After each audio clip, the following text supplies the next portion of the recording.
Ruby is there with the defense matrix to just eat up as much of that barrage as possible. That's how you endure. Full control of Choke. Graviton, the second Polaris show their face. They try and use the rush, but it's a little bit too late. The animation startup finishes, but the team is already in pieces. Hello everyone and welcome back to the Calling All Heroes Challengers Cup 2. We are on day 2 of the tournament so far, and I am Waffles for Sid. We've got Thibbledork on the mic joining me today, and we are excited to be bringing you all of the action you'll be seeing coming up. Thibble, how are you feeling? And honestly, it's great to see you since we got to meet up in Anaheim for grand finals, dude. Yeah, no, I mean, it's been a wild couple weeks. It's always wild here in esports town, right? I got the call up like, hey, what are you doing? You want to come do some casting? And I said, abso-frickin-lutely. So here we are, happy to be working with you and happy to be here for what is shaping up to be a pretty awesome day of games. Yeah, it is. Actually, I think our first game might be one of the best games we have seen as of yet. We had a bunch of 2-0s come through yesterday from the tournament, but there's still a lot more rounds to go through for the Swiss rounds. Big important standings coming through to really ensure they're going on to the next phase in a position they want to be, right? You don't want to be too far in the middle pack of the teams to advance to tomorrow. Right, yeah. Today is the day where if you've been already doing pretty well in the first rounds, you want to really cement your place up in the top 16. And if you're not in that top 16 currently, today's kind of the day to get there. This is kind of the be-all, end-all. We're going to go through one more round of Swiss today, and then top 16 advance tomorrow. We are going to do our best to pull towards a top four advancing to the finals of this cup number 2. So, I mean, we've got some great teams on board today. Like you said, we have an extremely close matchup, at least in terms of standings, as we've seen it so far, and plenty of maps for them to play on. Look at this map pool here. Ooh. Yeah, it's our classic order of map pool, right? You start off with Control as per usual. We'll move into Hybrid, Escort, and then close out the day with Push if need be. So far, we're starting off with 1st to 2 for our round robin series. We will be opening with Nepal for our first, I believe we're on Swiss round 4, if I recall correctly. Yeah, so we'll start off with Nepal for our first control map on our first series we cover, but we're actually going to see Timeless Ethereal versus Altiora Nimbus, our number 3 and 4 ranked teams. We've seen a handful of these others play yesterday on their games, and some big favorites at the top with Dart Monkeys and Pursuit up there at a perfect standing and pristine record. So far, number 1 on Overbuff has had some tough competition, though. They were quite the heavy hitters in our first Challengers Cup, and honestly, they're really going to look to make their place here the second time around. Right, yeah. Like today is really the day to show, like, can you take it to these top teams? Can these top 4 maintain their spots, or are, some of the teams below them in 5 through 8 or even below going to start to kind of make their way up that ladder? 3 and 4, especially here for our first game, right? Timeless Ethereal and Altiora Nimbus both have quite a lot to prove moving into our next round of Swiss and moving into ideally top 16. I think it'd be pretty hard for these guys not to make it at this point with how they've been playing. I'm pretty confident looking at them that these guys are going to be sticking around. They have some big names on their roster. They've been really showing up, showing us what they can do. But I mean, at this point, you're looking at like specific seeding. You're looking at pride, right? You want to be showing like, hey, we're not just like up there. We are the top dogs. So bottom 16 here, or outside of the top 16, let's say, because I can do math. These teams are the folks that really need to step up and punch their way into the first section of this graphic. Totally. It's not impossible, but they have some work ahead of them. Yeah, and some of these teams also had some pretty tough lineups, right? Going out the problem, or I guess maybe not the problem, but the risk you run with round robins is you don't really know who you're going to play first. And some of these unfortunate teams had the pleasure of seeing our top 6 teams in some of their first 2 games right out of the gate. So, it's always a little mixed up here, and there's plenty of opportunity for them to come back today. Everyone's working hard, but there's a lot of targets on the back for those people who are already in the top 16. And, we're going to see 3 and 4 face off. So I really think it's going to be a great way of kind of establishing where they actually are in those rankings and what the skill level is. Because, like we said, round robin, you don't really know who you're going to play exactly and which ranking they're going to be right out of the gate. And, this is where we're going to see them really set themselves apart from the pack and show us hopefully some solid consistency. Right. Yeah, a chance to establish yourself as like the roster that can punch not just on the bottom teams, but the teams that are right there with you as well. Right. As we take a look at Timeless Ethereal here to start off, I mean, this roster in and of itself has already proven with a 3-0 record to start off the qualifier that they have what it takes, that they are punching at an appropriate class, but this will also be kind of probably their toughest challenge yet, and definitely a preview, I imagine, of what we're going to be seeing tomorrow in the top 16. We're going to be seeing those teams that are truly a level above suddenly clashing against one another.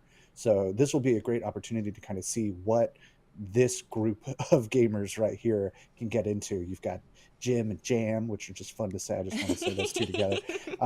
You, of course, have Aramori, who has been around for a bajillion years in Tier 2. Just a prominent voice, a phenomenal player. You have Azure over here and Santana as well, just like all clearly stepping up and coming together in a big way in what can only be described as a really key moment for this team. And a handful of those players played on previous Calling All Hero teams for the first Challengers Cup, including Mochi and 130 Time Zone. So, those were also some pretty solid teams for the first Challengers Cup. Moving over, though, we're going to see Altior and Nimbus, who also participated in our first Challengers Cup. We got to cover them earlier, and I am excited to see what they bring to the table. They had a very strong, dominant performance in their round robins, but it was a tough ranking of teams to go against for the finals, and they didn't quite make it all the way there. But Altior has been around for quite a while. They originally were founded in 2020 as an offshoot from Andromeda, which was created by our very own Bailey, aka Pizza Penguin. And they were also women's and LGBTQIA plus type of organization trying to really drive inclusivity. And I have to say, Thibault, it is pretty cool to see how this has come full circle for the marginalized genders and specifically for Bailey bringing this event alive. Obviously, the fantastic results here that you see brought together, but we had quite a fun time at Grand Finals too. Right. Yeah. I mean, speaking with Bailey, to bring in some context about me for anyone who doesn't know me, I've been around also for a bajillion years in Tier 2. I created Contenders_OW. I was the founding social media manager for Triumph way back in the day. Like, we've been around. I have passed through the hands of numerous, heads of contenders and so on. And our Supreme Overlord, as I was told to refer to her, has been doing some major work behind the scenes and really bringing things together. And both the success of the Challengers Cup as well as the success of Altiora kind of as an overarching org is definitely due in huge part to her. Thank you. My PayPal, I believe, is in your DMs, just so you know, Bailey. But as we get into game, as we focus on maybe something a little more on topic for the exact moment we're in, we're coming up on Nepal here. We're starting on Sanctum, and we've got some positions coming online. Winston's Sojourn, obviously, no surprise. Essel starting on the Sim, I imagine just for the TP. Yep, there's the Reaper. And we're getting a mirror. We're getting exactly what we expect as we get into this first fight. Yeah, you know, everyone wants to get to the point as quickly as possible, take the space they're looking for, and, well, now it's all about the poke phase, right? A jump comes through, is forcing out a bit of the Suzu here, and trying to continue putting pressure onto Altior Nimbus. Timeless Ethereal still applying the pressure, but no one has quite captured the objective yet. This is quite the skirmish here on the side, and with the bubble covering, there is no escape for Azure there. Altior Nimbus gonna go ahead and take the point first. I mean, and good on them just for having like the great initial engage of knowing just when to step up, just when to pull out a cooldown right there. This is very much a meta where it's, okay, how early can we force out the Suzu? And then how quickly can we convert on that open window of vulnerability? Yeah. So Altior Nimbus stepping up first. There's Jim popping a lot of damage here as this Reaper pretty much in your face. Steady's going to have to be careful, and Altior continues to throw resources into keeping them topped off. Jam taken down in the mix of it. Zainzuk following another kill there onto Aramori, and now it's gonna be Altior still continuing to hold the point. And we see this a lot coming into control, especially in this meta, where if you're going to get first control and win that first fight, you probably have a pretty decent time of it for the next 2 or 3 fights. Right. The positioning advantage, especially on a map like Sanctum, is huge. And now as we get into what's looking to be our third fight, Altior and Nimbus, also, they still have that positional advantage, and they're coming online with a lot of great ultimates, though they did use the Kitsune Rush in the last fight, so that is an open window here for Aramori and Timeless Ethereal. Dive is pushed here by Santana. They have Primal Rage online as well. Jam gets taken down by the railgun shot, and, well, Zainzuk goes ahead and puts everyone in their place. With that quick shutdown, Thibble, there's no one there to really keep putting pressure on the point. 71% captured, and now we are encroaching on last fight territory. Last fight territory, yes, but I will say that Timeless Ethereal have at least had extremely good ultimate discipline in the sense that they are not blowing things trying to clutch out a lost fight. They use that primal kind of midway through to try and establish some space, and also here, sneaky. He's going to see what he can get with his death blocking, but I don't even know if he's going to need it. He does get spotted though. All right, not sneaky enough. That's fine. That's fine. Still waiting around a bit, and Aramari goes ahead and pops Kitsune there, trying to get Timeless in this fight. They've lost Santana in the process, and Jim follows suit. There is so much pressure being put out by Altior and Nimbus, and as a result, if Timeless cannot get on the point, they're getting booped off one after another, and this first round goes to Altior and Nimbus. I mean, that whole thing really was an exercise both in just a solid neutral game for Altiora there, as well as just understanding the geometry of a map like Sanctum. You have these crazy chokes that kind of the main choke that you always have to try and go through if you're going to go as a team. Just kind of how this meta wants to play. And that whole time, if you can't be aggressive enough to pull out a cooldown or force a mispositioned error of some sort from Altiora, you're not going to make much headway. So even when Timeless Ethereal built up their ultimates, came into that last fight with some tools at their disposal, they weren't really able to convert strictly because Altiora were so prepared for that. They were able to store their own ultimates. They were able to control the pace of their cooldown usage offensively and defensively. And I mean, that was frankly a bit of a masterclass. But Shrine is a new day. Well, and Control is definitely its own beast, whereas, we could see some different results on the other map types. It looks like there's already been some Sojourns just popping off right here on the railgun shots, but with Steady going down, it is going to favor Timeless since, well, with no tank, you don't really have the staying power you want to take point. Yeah, Winston is, I think it's an understatement to say he's pretty important in this meta. He is definitely a linchpin of this entire composition. His engagement is insanely strong, always has been. His damage is pretty good. He's got his ranged option now. His ultimate is great. He is such a key piece. So losing to Winston early on, you're gonna have a bad time. Nice disruptor shot coming through here, and now it's still putting more pressure on to Timeless, forcing them away and allowing Essel to just follow up on so much damage, free firing here into the heart of Timeless. I mean, we kind of call it as we go, cast a curse as it is. Santana goes down, and Altiora here are starting to make some progress. They want to clean this up before they get back to point, but they do manage to pull that off. So 34% gain for Timeless. It's something. It's not nothing. But now Altiora is setting up, like establishing their position here. They have Kitsune Rush coming online. They're also ahead in the sound barrier by a decent bit. And if they do this right, they can really create a nice cycle of ultimates to come through. Timeless Ethereal, on the other hand, you've got Azure coming online with the overclock. Maybe you get something out of that, especially if you can combine it with the Kitsune Rush. Right? You have to hope on that clutch factor to bring this back into favor. Mayman goes ahead, pops the Kitsune early in this fight. Essel gets aggressive as a response and continues to pressure Timeless Ethereal back into their own spawn. Absolutely relentless and a beautiful early instigation coming through from Altiora Nimbus. And it's funny because at the start of that, I was thinking, oh, great, Timeless, they're doing what they need to do, and they see an ultimate and they leave. And normally, that happens, you see the other team disengaging, and you go, all right, we scared them off, we're good. Right. And Altiora Nimbus said, nah, we could pull an extra 20% out of this if we just run at them. Like, they're playing with that almost reckless confidence, except it is perfectly calculated. Right? Well, there is a full court press here being executed by Altiora Nimbus, and now Timeless is trying to shove them back. They have gone ahead, popped this overclock, and the sound barrier keeps Altiora in this fight. There is a Death Blossom here from Essel as he continues to just try and put the pressure on. It's all about steady keeping this pressure, continuing to fill the kill feed, and once again, holding defensively strong. Altiora takes this point. I mean, and a great rotation there coming through from Altiora, a fantastic sound barrier from Karubi coming through at just the right time. Time was starting to push up, popping what they could to try and create that clutch factor that I was talking about, and they just weren't able to. And now it's going to be all they can do to just touch the point and force another fight.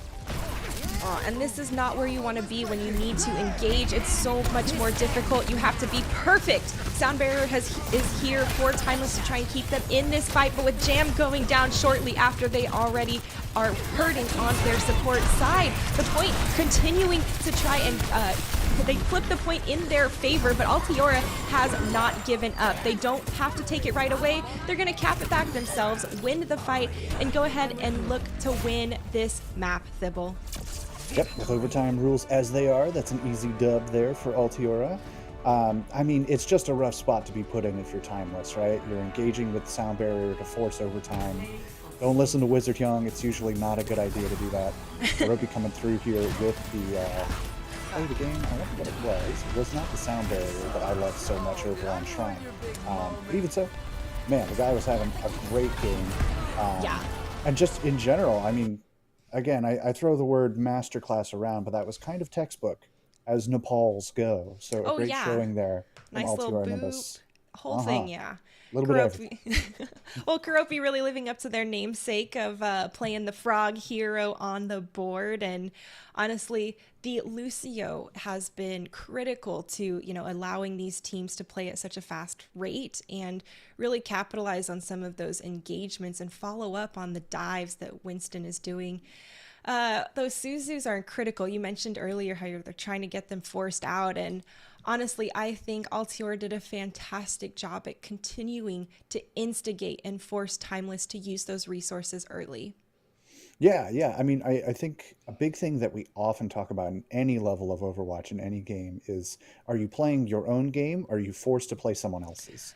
And this was a great example of Altiora Nimbus constantly playing exactly the way they wanted to play, at the tempo they wanted to play, the location they wanted to play, and Timeless Ethereal kind of always needing to adapt, always on the back foot, always, okay, we need to rotate, we need to be reactive rather than proactive. That's a rough spot to be in. Yes. Yeah, Control in general, like you mentioned, can kind of create those scenarios pretty readily, but there's plenty of series left here potentially for Timeless Ethereal to bring that back. Yeah, there definitely is. Although here in our Swiss round robin stages, it is only first to 2. So although both of these teams are still, sitting, feeling good at 3 and 4 rank, there's still, a little bit of pressure for Timeless to actually perform and turn this around. Now, they've got some pretty experienced players on their team. You mentioned Aramori earlier, who's been around the scene for a long time, and honestly, as their primary in-game leader, I'm sure she's got a lot of pressure to help them moving into their hybrid map next. So we'll have to see what they decide as Nimbus won the last one. And we'll be right back, folks, so don't go anywhere.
folks, and welcome back to the Calling All Heroes Challengers Cup 2. We are in the midst of our first series of the day in our round robin stage 4, and we are about to see Timeless Ethereal go up against Altior and Nimbus on our hybrid map. And, well, Thibble, considering it's a hybrid, are we going to King's Row? Probably. Statistically, yeah. But I mean, all three right here, these are probably my favorite hybrids now. Yeah. Looking at these three, I've loved Paraíso since it was added in. I think it is vibrant and fun and dynamic in so many different ways that we haven't seen. King's Row, of course, being the ubiquitous classic, timeless moments of Overwatch history have happened on King's Row. And then Eichenwalde, of course, is kind of starting to become that sort of map for me. Yeah. But I won't talk about it because we are going to King's Row. Excellent choice by Timeless. Not a surprising choice, honestly. Yeah. It's easily the community favorite to be on. Actually, with the Junkertown bug happening, we got kicked out of our Junkertown game last night and put into a King's Row game instead. So, a nice little upgrade on the evening there. But these teams are going to be really comfortable on King's Row, as we all are here in Overwatch, right? We know every single choke coming through, and it's going to be really a big question of, can Timeless Ethereal adapt or maybe wake up a bit and come to play for this series? Because Altiora came in strong for that last map. Yeah, I mean, coming out swinging on a 1-2 is a strong recipe for success. So not a lot of time here for Timeless Ethereal to kind of shake that off and dust off the nerves or whatever other turn of phrase we want to use there. They got to get going. Warm up those phalanges, folks. Yeah. Get the hand warmers, do the exercises that Jake taught you, whatever you got to do. Altiora coming out here on the defense. It's exactly what we expect. Timeless Ethereal, looking maybe for that early Widow shot. Aramori sticking on the Mercy, a little damage boost. Jim, play the Junkrat. Yeah. I see pro players complaining so much about Junkrat right now. Oh, he's broken. His trap's too strong. He just spams damage. You don't even need to be accurate. How is spam damage right. a complaint? That's been a day one issue. Yeah. I mean, have you ever heard of Overwatch? It's developed by Blizzard Entertainment, released May 2016. Hero shooter.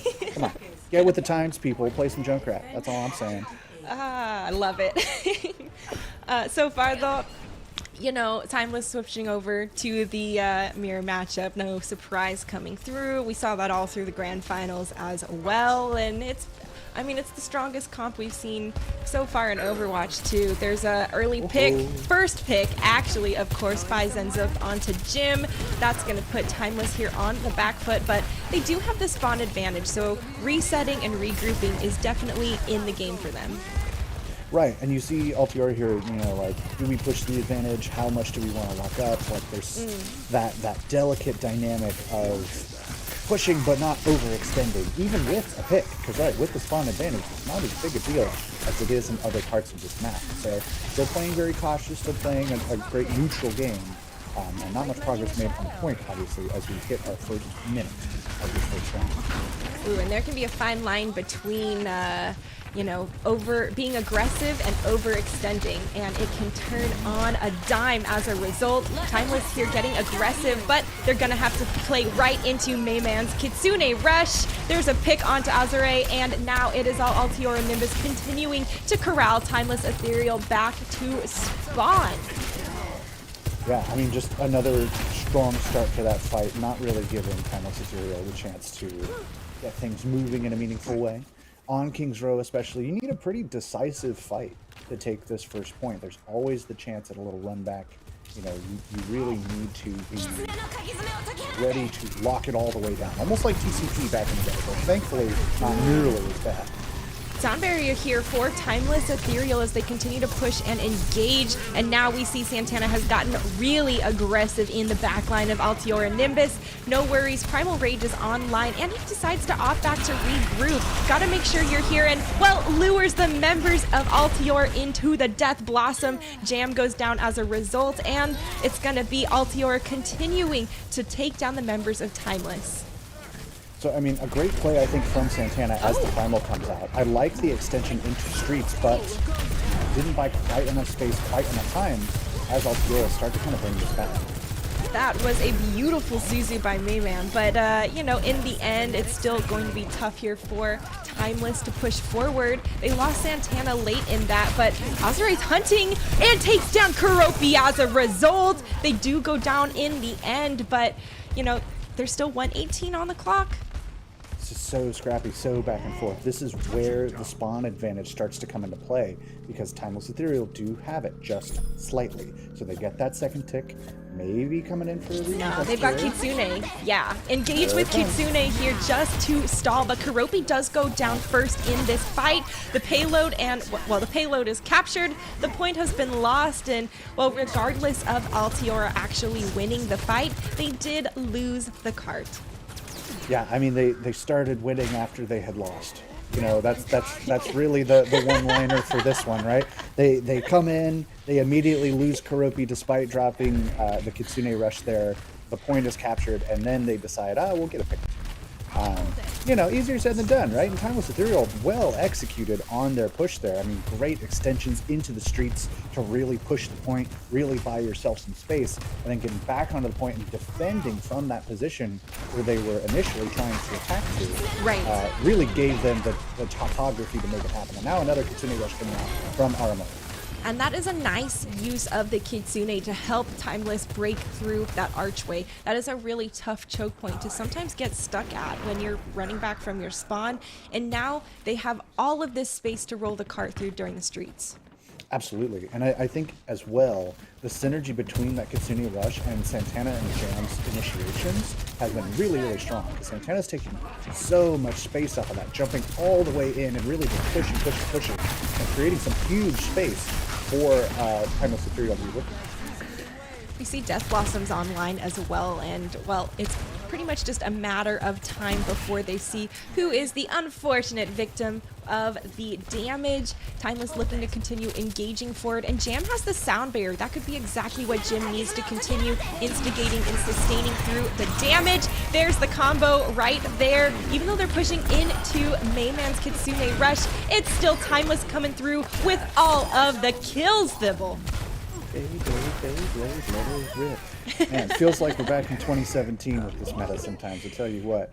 It's, as mentioned, right, so many ultimates coming online there. It was a lot of who's going to press their Q better, who's going to get some picks in the neutral between all the chaos. And Timeless Ethereal, again, being very patient, stepping forward with the sound barrier. That was kind of the trade-off they made. Kuropi still has theirs, but Jam stepping forward with that gave them the extra beef. Now though, yeah, Altiora Nimbus stepping up early, punishing an overextension here from Timeless.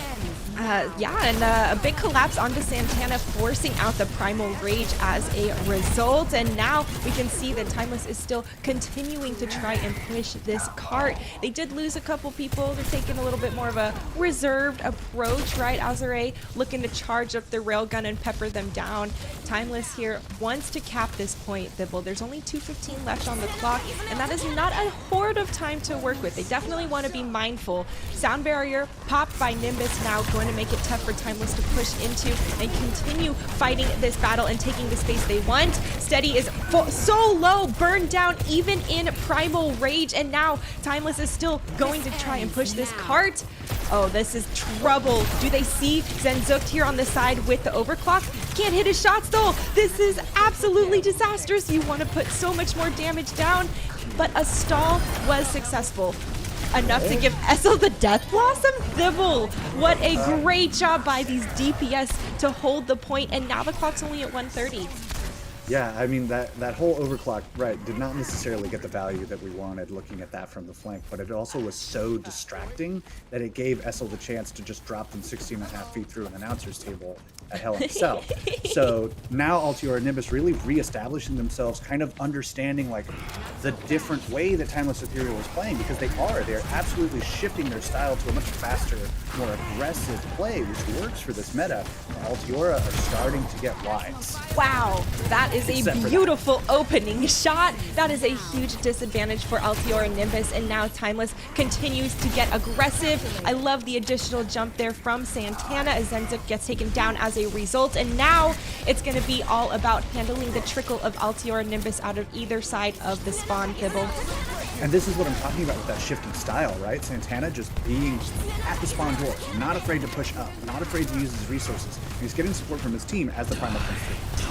Death Blossom by Jim on the middle of the point, gets booped around a bit, but still it is all Timeless Ethereal in this kill feed. Santana absolutely shredding members of Nimbus with the Primal Rage repeatedly, Thivel. That was not the only time we saw that play come through. Yeah, I mean, it's Santana's world. We're just living in it right now. You know, like so many of those fights, right, were enabled by, oh God, there's a Winston directly in our face. We really can't look at the rest of the team right now. Oh God, the rest of the team is still doing stuff though. Uh-oh, we just lost that fight. Like 3 or 4 of the most important engages from Timeless Ethereal came from that dynamic, came from Santana playing absolutely pedal to the metal. And in this meta, that's kind of the order of the day. You cannot play scared. You cannot play on the back foot. You need to be playing your game, as we've discussed.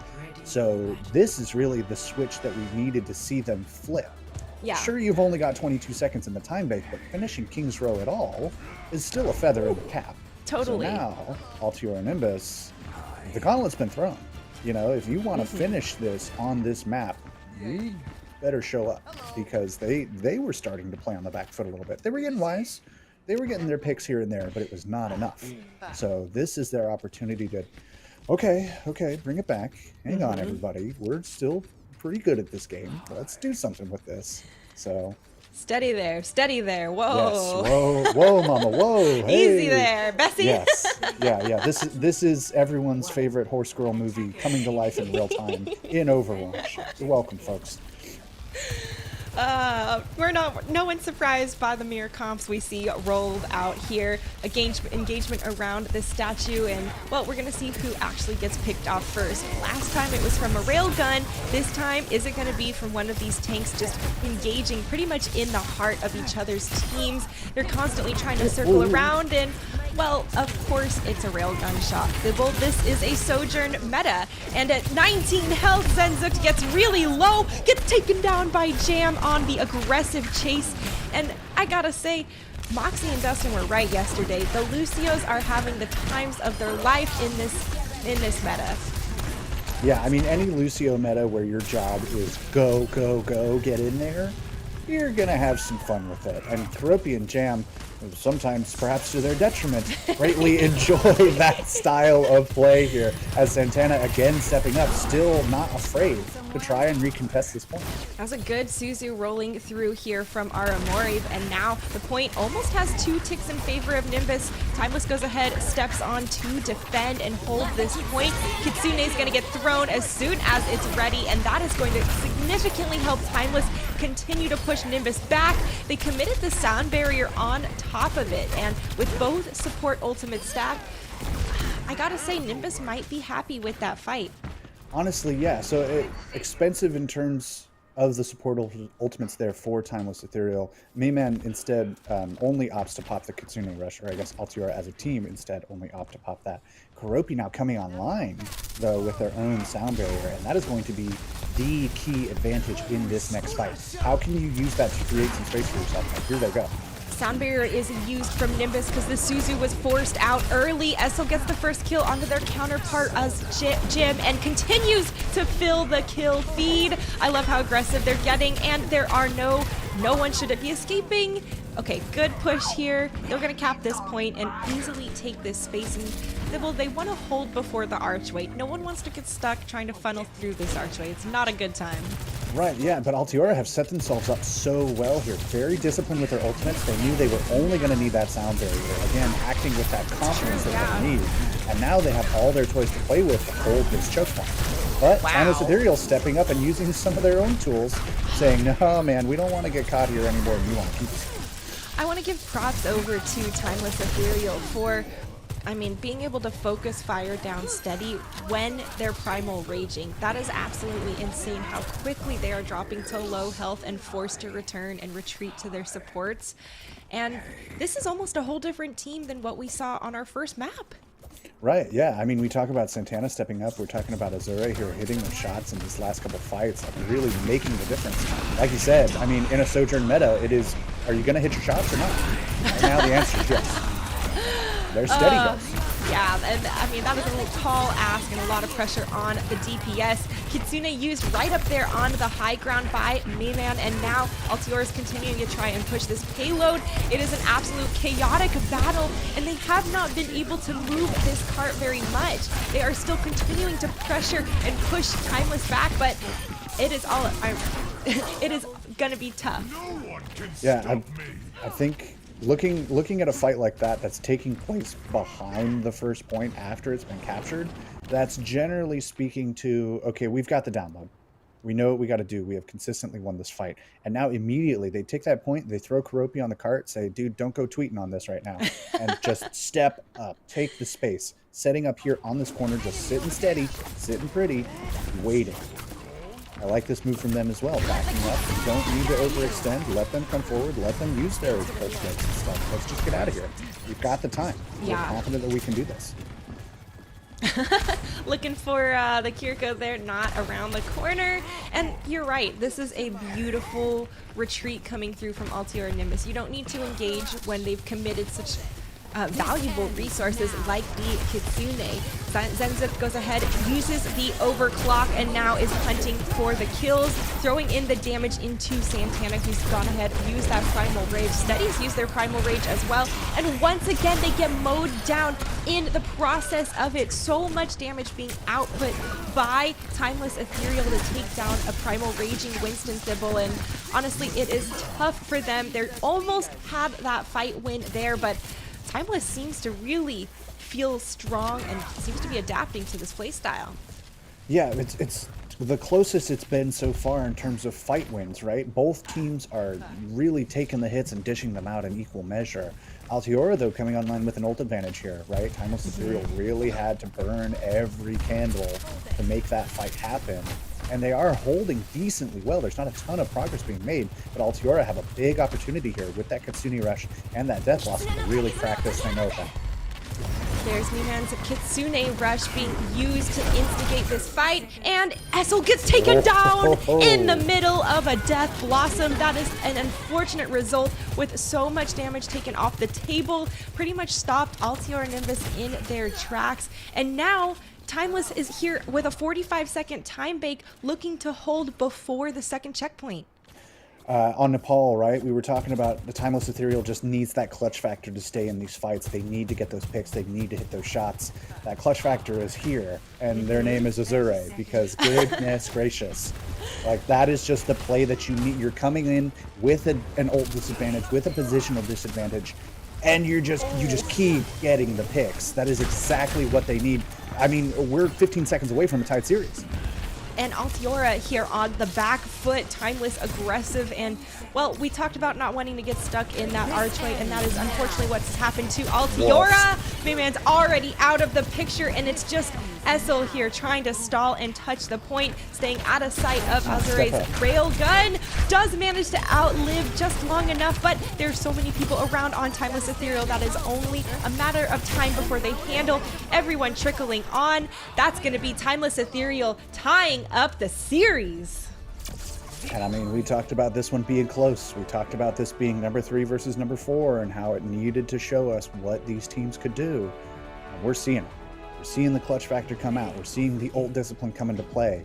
We saw, if you were looking there in that last fight, there were a lot of pings onto that like upper flank window here at this corner because they knew someone was going to come in and try it.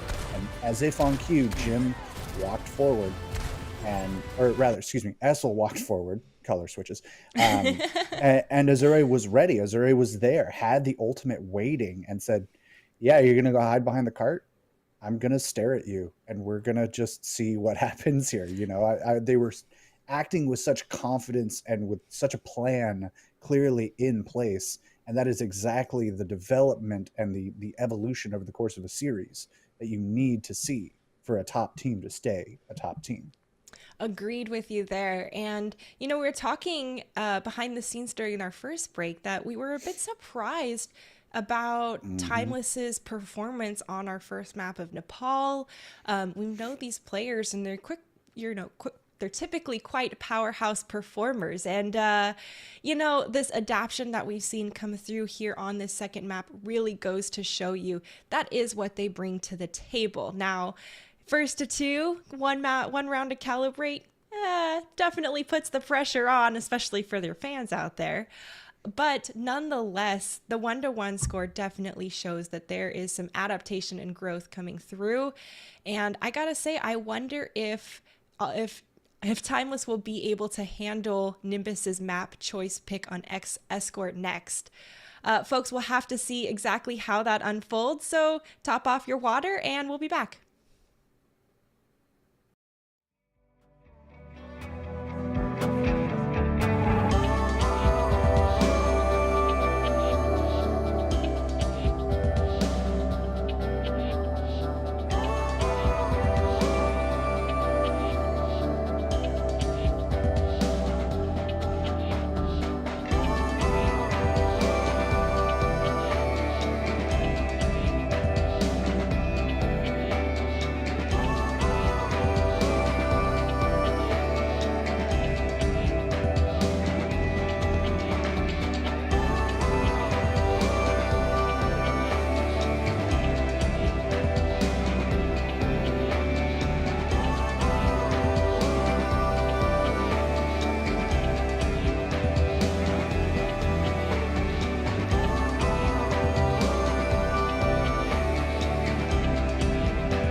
Hello, everyone, and welcome back to the Calling All Heroes Challengers Cup 2.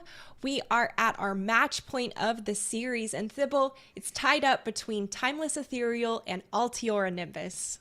And that's really been the story of the day so far, right? We're seeing a dominant first map coming through from Altiora Nimbus, and we go, oh man, Timeless better get it together. They don't have a lot of space here to make that happen. Yep.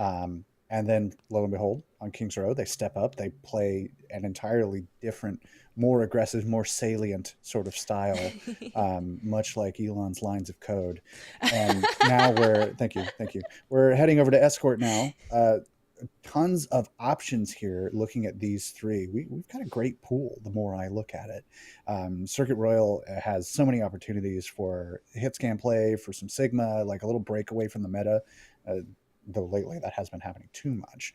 And then, of course, Dorado and Route 66 are these longtime bastions of excellent play, crazy opportunities for aggression or more tempered styles in equal measure. And Altiora picked Dorado. So We are heading over to Mexico to finish out this series. I like the options here that kind of affords them. They have the time and the space to maybe recover from the haymaker that they just got, try and send one forth of their own. Yeah.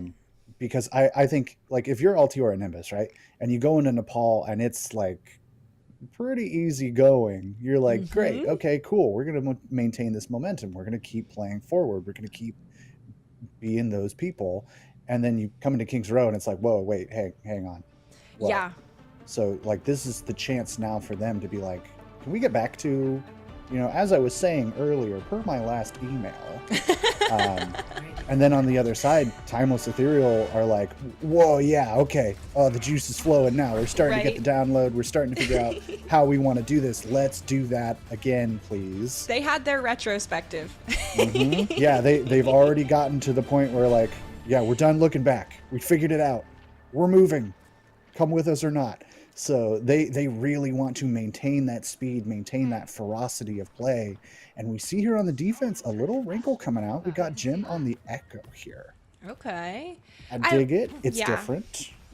I like it with this map.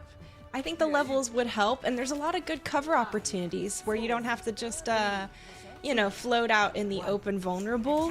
I do think that's a big risk to run into Zenzuk, though, on the Sojourn. Those railgun shots are on point, and they've already taken out Azure early in this fight. Sybil, that's going to be smooth sailing for Altior to just go ahead and continue. Well, maybe not as smooth as I thought, with Essel going down and Jim continuing to slay the lines of Altiora. Timeless actually going to be able to turn this fight and hold the point. Yeah, I mean, is it a caster curse if what you say is right? Is it a caster blessing? I don't even know. You got the mojo. It's caster prophecy.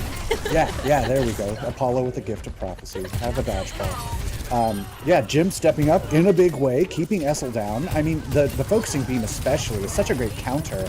And again, Timeless Ethereal are maintaining that aggressive style. Like I said, they've got to keep the gas going. And right now they are having no problems with that. They are hitting their shots. They're doing what they got to do. And Altiora, you can see, Essel on the Genji here trying to make something work. But I think against this composition, that's not the answer. And yeah, he swaps over to the Reaper. So they want to focus on the front line rather than trying to deal with Jim on the Echo. Yeah. Let's just kind of keep the brawl style going. And, formal apology to Jim on my behalf for doubting the Echo. Obviously, I've been put in my place, and you've been doing fantastic so far in the round. So far, Altior continuing to try and push, take the high ground, and create more space for themselves to actually push the payload. They've encircled Timeless Ethereal, trying to continue putting this pressure on, but with Kitsune's pop actually from both directions, it's really going to be about who can capitalize on the boost provided. Of course, Jim is there in the kill feed. Mayman gets one in the process, but is it going to be enough to allow Altior to actually gain space here on this payload? It's starting to look like it. I mean, shout out to Me-Man, though, I just want to say, because that was like pure bloodthirst of like, I don't care what you are, I'm going to double headshot you and nothing survives that. And I love that because that is such an important part that we maybe overlook, or at least me down in Plat. I can't play anything. I'm not that high of it. But that's such an important thing that this isn't just like a stand back and heal. Like, the Kiriko can create some amazing openings, and right now that's exactly what you need. Jim swapping to the Kiriko himself. Yeah, I mean, that's the opening they're looking for. Azure almost going down, but look at those support resources just being pumped into them, keeping them topped off. We also had Essel switch over to that Tracer, and, Pulse Bomb is slowly approaching, but it's providing a bit more pepper damage and forcing Timeless to look just one more direction. Right, yeah, and I would almost expect, I think the Tracer is a good pick, and I think Essel is capable of playing these heroes, just looking at the team sheets and everything. It's just I would almost expect more of a Soldier or a Cassidy, or you just do that. What on earth is that? there is Zenzuk just absolutely popping off on the Sojourn, hitting a flow state while in overclock, and now Steady is here trying to continue to capitalize on the damage. Altior and Nimbus do have the man-up advantage, and now they just need to continue pressuring Ethereal back. They need to push this cart through the choke point, and there it is. They've made it through that critical archway, and now it's all about putting the pressure on to cap this first point. I mean, so you get the first point, absolutely, but look at the time bank here. Under 3 minutes for first. I mean, they were at about 20 seconds left in the game. Right. You know, like that was obviously a very successful effort from Timeless Ethereal. Like that worked, which is weird because the meta is kind of where it's at right now. It's in a very set state. And I mean, you heard me yelling about Junkrat. I am all for breaking that up a little bit. Oh, yeah. But for that to actually be as effective as it was, I mean, hats off, right? Like that was fantastic. And now though, they're still going to try and make this work. Oh, and that's a nice pick there onto Steady early in this fight. Altior has already pretty much lost this fight after losing their tank. A nice pulse bomb attempt comes through. Essel doesn't quite make it through that aggression though. And well, Altior is still going to try and push this payload, but oh, that's a DC there on Timeless. We are missing our Kiriko there on that side. So I suspect that we will encounter a game pause here momentarily, folks. Maybe. I should hope so. Maybe, baby. I don't know, Okay, actually, still if an that's engagement here on the normally- high ground. We'll run with it here until we see otherwise. Altiora do have a lot of ultimates online, including both support ultimates. And oh, there's our Amori back in the game here. And oh, they are back with 0% ult charge. There's the pause. There we go. Okay. I wonder if we're going to attempt to maybe bring it back to where that ultimate was somehow, if it can be reverted or shifted back in that way, or if we're just going to figure out, do some deliberations about what that little DC means. I mean, Jim had just gotten a pick before that pause came through. Yeah. You know, it's like, I don't need a Kiriko to right-click somebody to death. I'm doing fine. I'm Jim. So, I mean, not the worst state, right? That DC didn't immediately cost them a fight or anything crazy, but of course, in the interest of integrity, I'm sure they're figuring out right now what to do about that particular scenario. Right. Well, and of course, you know, when you are disconnected and you lose all of your ult charge as a result, it's you know, we've talked about this in broadcasting as casters, right? It's a marathon, not a sprint, and there's a lot of opportunities, big and small, throughout the entire game that could have changed the tide or set you momentum-wise in a different direction, or maybe given you that extra edge or advantage that would have, you know, helped you win. And yeah, you know, there's that end of game clutch moment opportunities, but sometimes they also unfold in the body of the match like we're seeing here. So, you know, it's really tough to see a team like Timeless Ethereal, lose our Amori, who, you know, is super critical to their team. She is their in-game leader as well. So I'm wondering if there were also comms dropped on top of being disconnected, because that's another... That could have been the reason for not the immediate pause, right? Precisely. If you get DC'd and lose voice connectivity, you can't go, hey guys, I DC'd. Right. So, and in the heat of the moment, in an official, you know, you're maybe not pressing, you know, spam pressing tab. You know, you're focused on the fight. You're tracking you're tracking ultimates and cooldowns and player locations, both friendly and enemy. You can't track to see if people are actually still in the Discord call or not. There's maybe a little bit busy. Right. So I get it. It's definitely unique to esports too, because you know you know right away when someone's hurt or, you know, Tom not Brady in the has game. disconnected. He just disappeared. Where did Tom Brady go? Right. His Wi-Fi went down. That's not how this works. We just green screened him out on the. Yeah, we are at Gillette Stadium. We are in a physical location. How does that work? Indeed. Still working on getting this figured out, folks. Totally, yeah. Oh, it looks like we will be back, you know, relatively quickly. Like we said, we don't know exactly what the status of the game will be or the ultimates, but The I mean, way the show must go on. right? Yeah. Timeless has been playing pretty well though. So regardless, hopefully this doesn't shake their, mental focus and fortitude. And really, if they can triumph over something like this that just pretty much Hmm. jumps you, you're not ready, completely in the middle, in the heat of a fight and in the heat of the match, Right. that is a team that is destined for the top. Yeah, yeah. I mean, and we've seen moments like that across, here and there in tier two and even above. Mhm. The Overwatch League has had its share of fun DCs that have surely boomed the mental of many a pro. Right? Yes. I'm still not recovered from the Unco pause. That I'm very fortunate. That was an era in which I was always at Blizzard Arena, and that was Oh, just the one day that I happened not to go. And all my friends that were there were like, "You are not missing anything." And I said, "Neat, cool, good to know."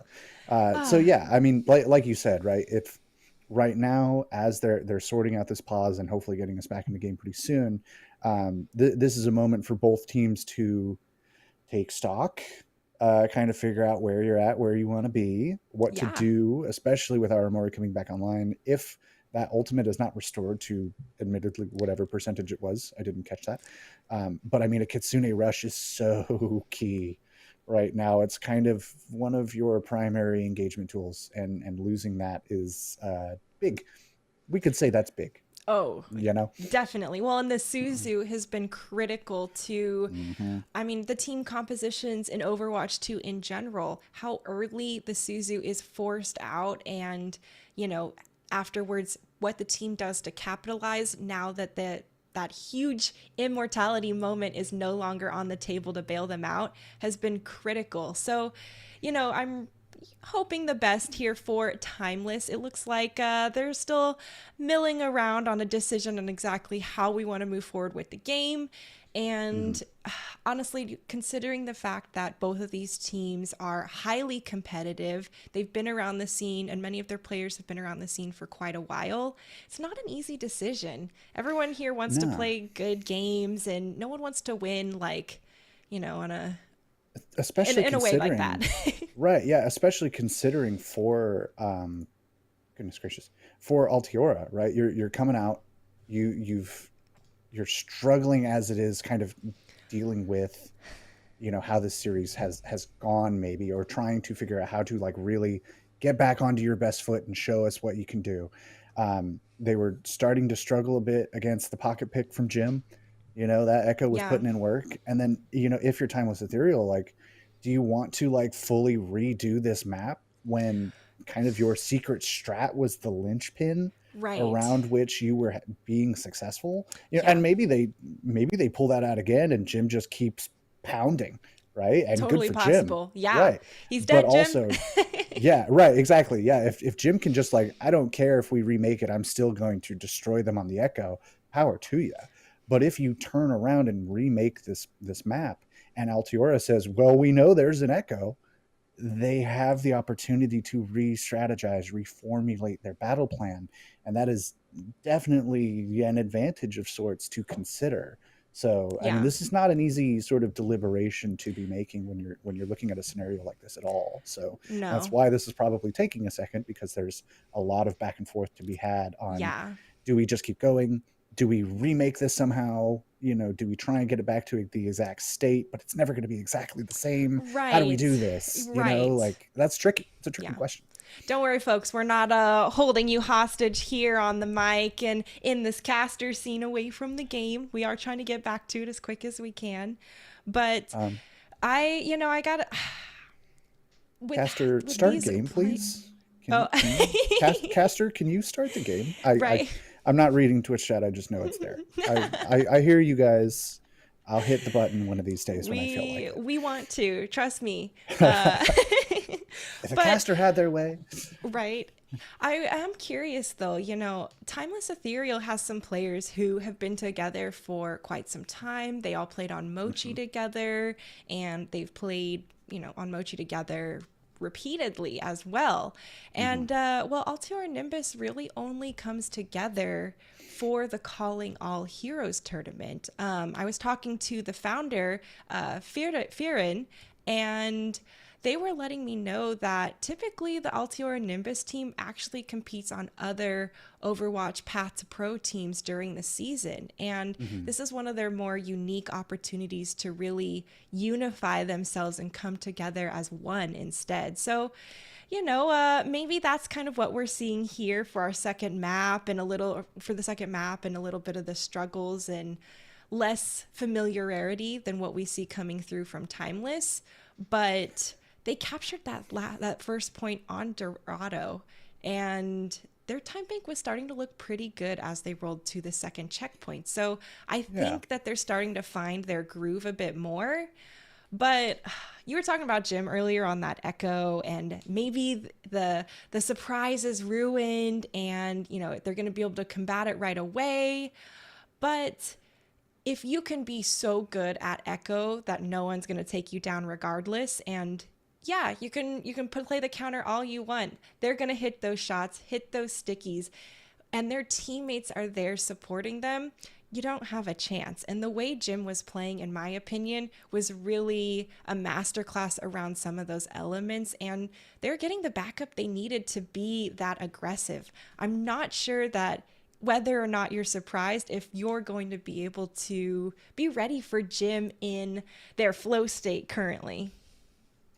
Yeah, right. I mean, there's the two elements that I look at a lot when looking at teams are synergy and confidence. Synergy obviously comes through from time played together, your scrims, your quality of scrims, your quality of coaching, and just general team chemistry, right? Like, how does everybody get along? How does everybody work together on the stage? Things like that. And then confidence can often either supplement or overcome perhaps some dips in that, right? If you're maybe struggling to like get your set plays down or whatever, but Jim just hits the shots. Can our strat just be Jim go kill? And we're kind of seeing a little bit of that here on Dorado, right? This is kind of a Jim go kill. Totally. And that's not anything unique outside of the traditional sports scene either, right? You've got a powerhouse of a shooter, and what do? You continue to support them on those endeavors because it's enabling your whole team to win. And when you got the goods, you might as well use them, right, baby? when you got the shot man, you say, shot man, hit your shots. So I think Proper's a great example of that. Ooh, proper go kill. My favorite sign at grand finals just said proper go kill. Well, as a San Francisco Shocks fan, I was it's a tough grand finals. There you go. Yeah, well, at least it was a good game. Yes, absolutely. In any case, folks, we're taking some time to deliberate. As mentioned, we are figuring out exactly the solution that we want, that the teams and players will both be happy with. As we have thoroughly gotten into the blabber stage of a cast, we're going to take a little second here just to let everybody breathe and figure things out, and we will come back as soon as we have made a deliberation and gotten back in the game. So thanks for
everyone. I'm sure you missed us after all the ramblings you just heard, didn't ya?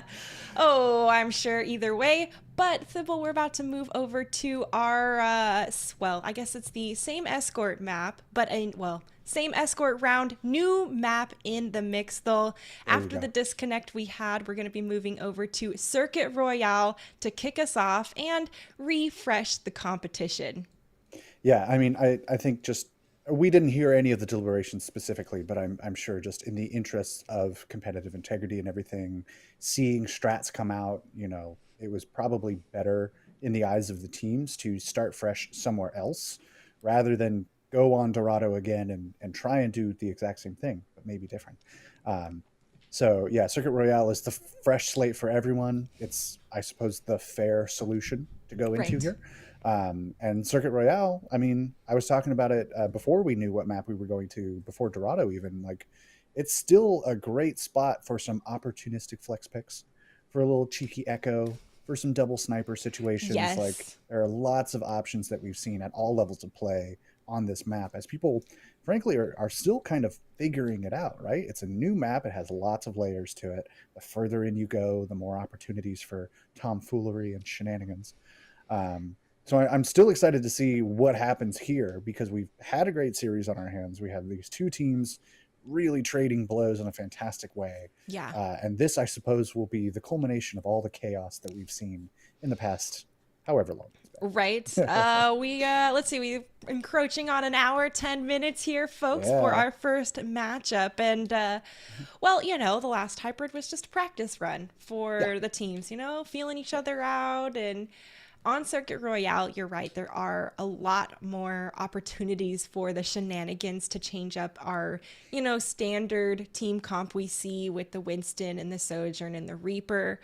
I really hope we do see those double snipers roll through, or any of this, at least a couple or one of the snipers roll through, because defending that second checkpoint right over the ramp before you get there, it is a beautiful spot to watch people continue to just pick off anyone approaching. And I mean, I would love to see the Sojourns and Widowmakers just fly free and pop off left and right. I just want them to have a nice pasture to run around in, where they don't need to worry about with no anything. crosswind. Yeah. And no pressure. And where Zainsook can just hit headshots from across the map as much as they want. Yay. You know? Like, that's Sitting all in the we hot ever tub. want. Yeah, like, I just want to go chill, you know, pop some heads off, do my thing. And we see as we're coming out here, Altiora starting on the defense already. Okay. Getting a little spicy with it. This is kind of, you know, we talk about a wrinkle, but this is also kind of the thing that we've started to expect on Circuit Royale. At least at the Overwatch League level that I've been watching. We see the Sigma, we see the double sniper, because I count Sojourn as a sniper. God, the shots these guys hit. And then you've got Me-Man over on the Zenyatta, which sounds terrifying. And Karopi unfortunately parted from their dear frog in favor. I mean, he jumps like a frog, so it's still a win. We still got the hops. Yeah. Immediate jump forward from Timeless Ethereal, who are not running that composition, are running a Tracer here, interestingly, and are really going to have their work cut out for them, avoiding the snipers, because that can happen. That was just a beautiful shot and shut down there. With Altiora already having a man advantage, it's just time burned off the clock for Azure to get back, or for Jim to get back. Right. And I mean, some progress made, certainly, but this gets harder now, because there's not much of a corner to hide behind, and Azalea is just going to be doing Azalea. That is the beautiful Widowmaker sniper shot, waiting for the Lucio to hop up in the air and then just take him out as easily. Unfortunately, gravity makes you predictable, and that is exactly when the Sojourns and the Widowmakers look to capitalize. And I will say, I noticed as I was giving my spiel that I said a different name that didn't sound familiar to me, so I looked at the team sheet real quick. We have swapped Essel for Azalea. Sorry for not noticing that. Kind of focused on the comp thing. We had a disconnect. Right, yeah. It's a little crazy. Yeah, it's been, we've been having some fun with it. Sorry about that. Azalea online here for the Widowmaker, specifically Jim coming in on the Genji here, just trying to apply some pressure to this backline. You got double snipers, you have a Zen Bap in the back, like, Genji is kind of the answer to that, unless you're just going to roll your own sniper. And for Timeless Ethereal, that does not seem to be the play. They want to go fast.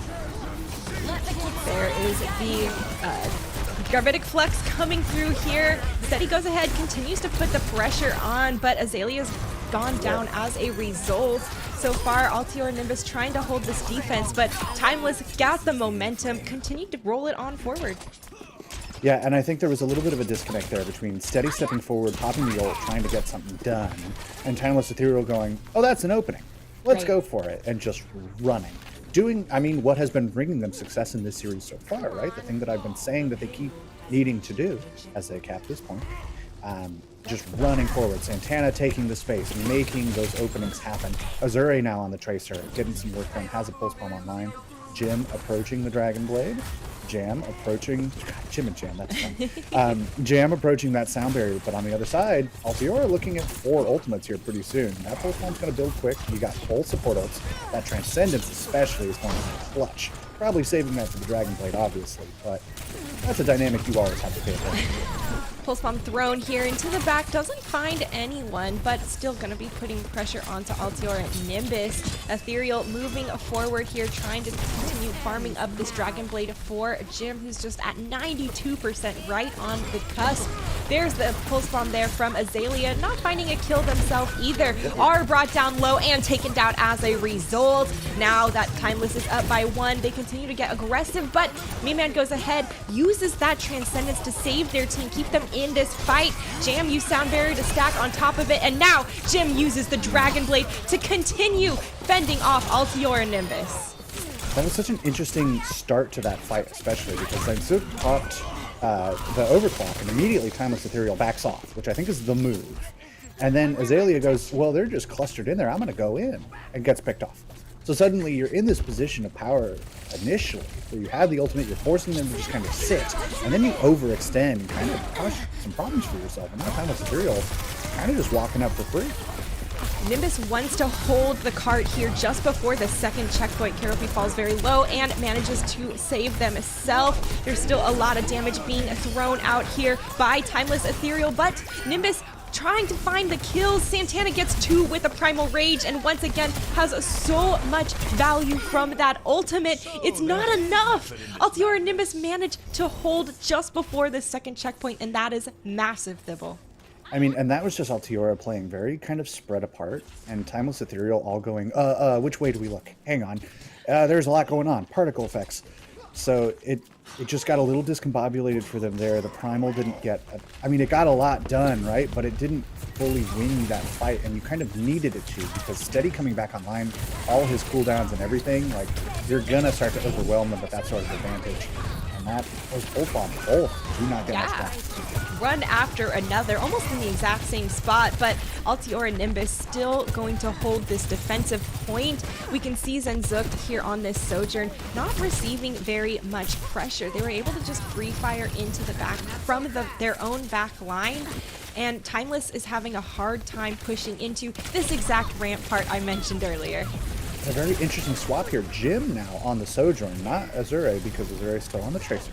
Right. So, and I think they realized as well, like, with a Sojourn on the other side, you kind of need your own. The only response to a good sniper is your own good sniper. So now Jim got a tall order ahead of him, because Zainzuk has been playing lights out. But this is maybe a step in the right direction for Timeless Ethereal. There's the Kitsune rolling through here from Meman, trying to continue to allow Altiora to hold this second checkpoint defensively. 1 minute left on the clock, and Timeless punches it with the sound barrier from Jam. They want to take this checkpoint, and there is the Gravitic Flux from Steady trying to stall them out. Santana manages to survive even though they fall very, very low, and Zainzuk here is hunting with the overclock, trying to make hero plays. There's still more people on the point, but at the end of the day, Timeless slowly getting those kills against Altior and Nimbus, going to take this second checkpoint, and well, gonna refresh that time bank. Okay, I'm gonna break this down for you, because that whole fight was the Aramori show. That was the Aramori special. First off, the cooldowns, waiting through the Gravitic Flux, having the Suzu ready for the fall that takes half of your existing HP, masterclass. Waiting to be the later Kitsune rush, so you have that advantage longer in an extended fight, masterclass. Mori proceeds to then get 2 kills to finish off the fight. Like, that was spectacular from the backline there to really punch the ticket for Timeless Ethereal. I had to point it out. I'm sorry. It was great. Definitely one to go back and grab for the highlight reel at the minimum. You said masterclass on knowing to save the Suzu for when you fall for the Gravitic Flux, but I also want to call out that you have to time that ability on top of it when you're falling, and that itself is its own masterclass. Perfectly executed by Aramori. There is 60 seconds left on the clock. Nimbus manages to find their footing defensively, and now Timeless pushing that last fight territory. And I mean, this is such a difficult center of the map to be pushing from, right? Sangsuk is set up on this high ground. You see Santana setting across right here at the top of the screen, trying to figure out how to engage, what angle is going to make this work, of trying to avoid getting picked off. Jim continuing to have their work cut out for them as I curse them horribly. So sorry about that. Pulse bomb thrown there, not finding a kill, but it is going to chunk down a bit of damage. There's Aramori going ahead, popping Kitsune once again, and Meman pops theirs with a sound barrier to layer on top of it. Zenzik goes ahead, opens up with the kill onto Santana, and now Nimbus has the man-up advantage. They want to continue defending this point. 8 seconds left on the clock. It is looking like a tough go here for Timeless to push forward, and with that, Nimbus managing... Oh, an overtime is triggered, but it's still going to be a trickle game coming through, Thibault. This is nice to see that there is Santana here with the Primal Rage, but it's really going to be a matter of time, and Nimbus is going to be happy with this defensive hold here. Right, yeah, and I mean, even for Timeless Ethereal, right, getting this push is not bad. It's not the end of the world. This is winnable. You know, the condition is set. The line in the sand has been drawn as to who wins this series, who is going to make it to that box or not. I think, you know, like we saw some amazing hero plays, right, coming out from Timeless Ethereal there to really punch their ticket past that second point and through the Streets phase in general.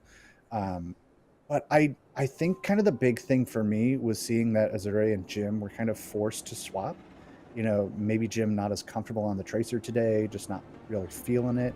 But Azure on the Sojourn was doing so much work on King's Row, and Sangsuk is happy to kind of free fire, right? Right. If there's not enough challenge to your Sojourn's going to get some work done. That's my favorite. Right, yeah, I mean, hey, if you're on the right side of that fight, that feels real good, but if you're not, it feels real bad. Right. There's your John Madden analysis for you. You mentioned earlier, like, oh, the best thing to combat a sniper is your own sniper. And I'm like, ooh, yeah, that's why I typically don't win those sniper duels on Maya. That's it's all there, dude. That's why I get into the rhythm of play 2 games, get tilted, turn the game off. You know, it's a curse. I'm trying to work through it. I thank you for your support in this trying time. But now we see Azure back on the Sojourn, Jim back on the Reaper. We're going for a very standard sort of composition. No Sigmas, no Widows, no nothing. On both sides, frankly. We see, whoa, I didn't even know you could hold up there. That's some Florida Mayhem situations. Let's hope we don't have to restart this map, too. Ooh, Doesn't look like it. I think we're having some good, clean fun. If you caster cursed at us just now from that, everyone is going to know it's completely your fault calling you out there. I'd go buy a lotto ticket. I'd just leave. Yeah, hey, see you guys. My work here is done. You have a great forward hold here coming through. I mean, both sides kind of trading, but of course the attackers with their spawn advantage will be definitely favored as we start to kind of bust out. Yeah. Zalia stepping up on the Reaper. There's a good amount of time burned off the clock there for Timeless's initial hold, and now they're going to be able to hold on that high ground right after the ramp and shoot free fire into Altior Nimbus, and they have plenty of time to regroup. Yeah, I mean, that forward hold, just like on like Havana or any other map, affords you the opportunity to lose the fight and still come back for a good defense. So you burn that clock, we're over a minute into the time bank now, and still, Timeless Ethereal have the opportunity to bring this back, regroup, get it going again. Oh, Jim is just shooting everybody in the back. Finally, Altiora turns to take a look at the damage being done. A railgun shot's gonna put you in your place with another one to follow suit. And Timeless is showing a very strong defense here, and honestly, that initial strat of holding close is really paying off for them so far. And so is that swap, right? You get Azure back where they're comfortable, you get Jim back where they're comfortable, and suddenly this looks like a whole different team. And that is exactly the juice you need in a moment like this where it is all or nothing. Santana falling low, did get a little pressured, but about to have Primal Rage online, will be able to pop it and save themselves as a result. What a filthy Death Blossom rolling through there, rips through the back line, and now Altiora has all the space and the advantage they need to actually take this point here to the second checkpoint. They lost a couple people, but they're gonna close it out. I'll also point out that Jam did go for the let's clutch this out sound barrier, and that did not work for them very well. I don't know if it hit anyone besides Jam. Santana and Jim both looked pretty low and pretty not sound barriered. But maybe they just got burnt pretty quick, right? So it happens, whatever. You think you can pull it back and you can't. Now, I mean, they do have their DPS ultimates online, but Altiora, they've got their Primal. They're coming online with the sound barrier right now. Like, they're in a great position to re-establish themselves and keep this cart moving. All right, we hear the Death Blossom popped in the mix of all of that, even though we see Steady once again with the Primal Rage is taken out in the middle of that, regardless of the extra health. Sound barrier's been popped by Karopi, and now the members of Altiora have to give space regardless of having used that support ultimate. Timeless managed to just hold strong.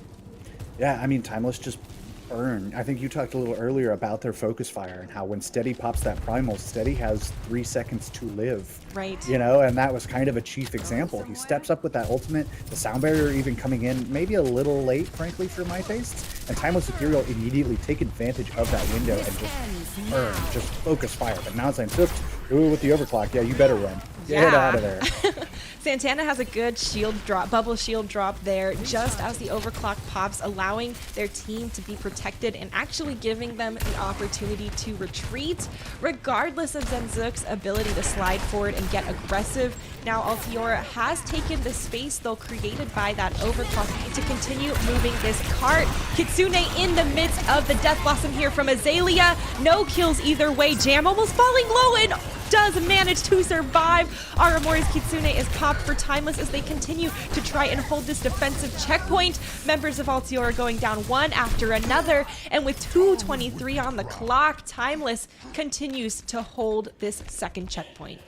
You know, I hate throwing words around like disastrous, but we're looking at potential disastrous, right? Like, you had a great timemate coming in, you had an ult advantage, you just kind of get clutched out on a fight, and then you come in again, you burn everything you've got, and you frankly have nothing to show for it. And frankly, even less, because Timeless Ethereal now has the ult advantage of their own. You have the sound barrier advantage, you have the positional advantage. Like, if I'm Timeless right now, I am like full steam ahead, guys. This is our moment. Well, and they just used Sound Barrier, which means it's time for Death Blossom to try and put the damage down. The follow-up is there from the remainder of Timeless Ethereal. They get the kills they need, and once again, this is a defensive checkpoint hold. This is exactly where I said it would be very difficult to push into, and Timeless are perfectly capitalizing on that. Right. Yeah, Altiora have this one window really within this next 80 seconds or so to make something happen. They're gonna get the sound barrier online. They're gonna have the overclock and the primal, but with Azalea going down, I mean, great. You get the pick, you still pull the overclock, and now you just leave. Yeah. I think that's kind of the best you can hope for here for Altiora, because now you know you have the advantage on that ultimate. If you're tracking right, you know the only thing Timeless Ethereal is going to have is the Kitsune Rush. So you can respond with your own support ultimates, you can respond with your own overclock, pretty much uncontested, but you have one shot. There's 45 seconds on the clock. Yeah, well, and Nimbus is definitely tracking ultimates. They're a high enough caliber team, and they know it's their time to shine. Sound Barrier's been popped on top of the overclock, and Jam is picked out of the sky as a result. Azure joins them in the mix of the kill feed, and now Altiora Nimbus takes this payload, and honestly, they've maintained a couple more ultimates as a result. I thought that was a pretty good fight. Yeah, I mean, this is a pretty solid scenario for them. The overclock got great value. The support ultimates provided the safety in initiation that you need. Now the primal, even just to zone people off and get that cart capture. Yeah. I don't think they did actually manage to get it. Yeah. And now Go ahead. Oh, they wanted to secure that for sure. With the time bank at almost 0 and how well Timeless Ethereal has been playing, I personally wouldn't risk it. I'm like, I respect an opponent as well as strong as both of these teams. And, you know, we saw that actually with Jim hiding around the payload, trying to avoid that railgun. And this is going to be a really close engagement, Thibault. The golden box of victory is a Death Blossom canceled out by the Suzu and shut down just as quickly. 1 minute on the clock, and Nimbus is running to regroup.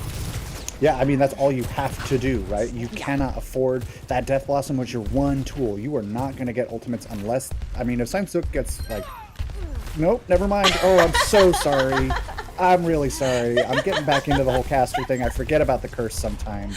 And now Timeless Ethereal, right? You got 40 seconds on the clock. You got almost all 5 ultimates. You're getting staggers. Like, now I'll use it. This is disastrous. There we are.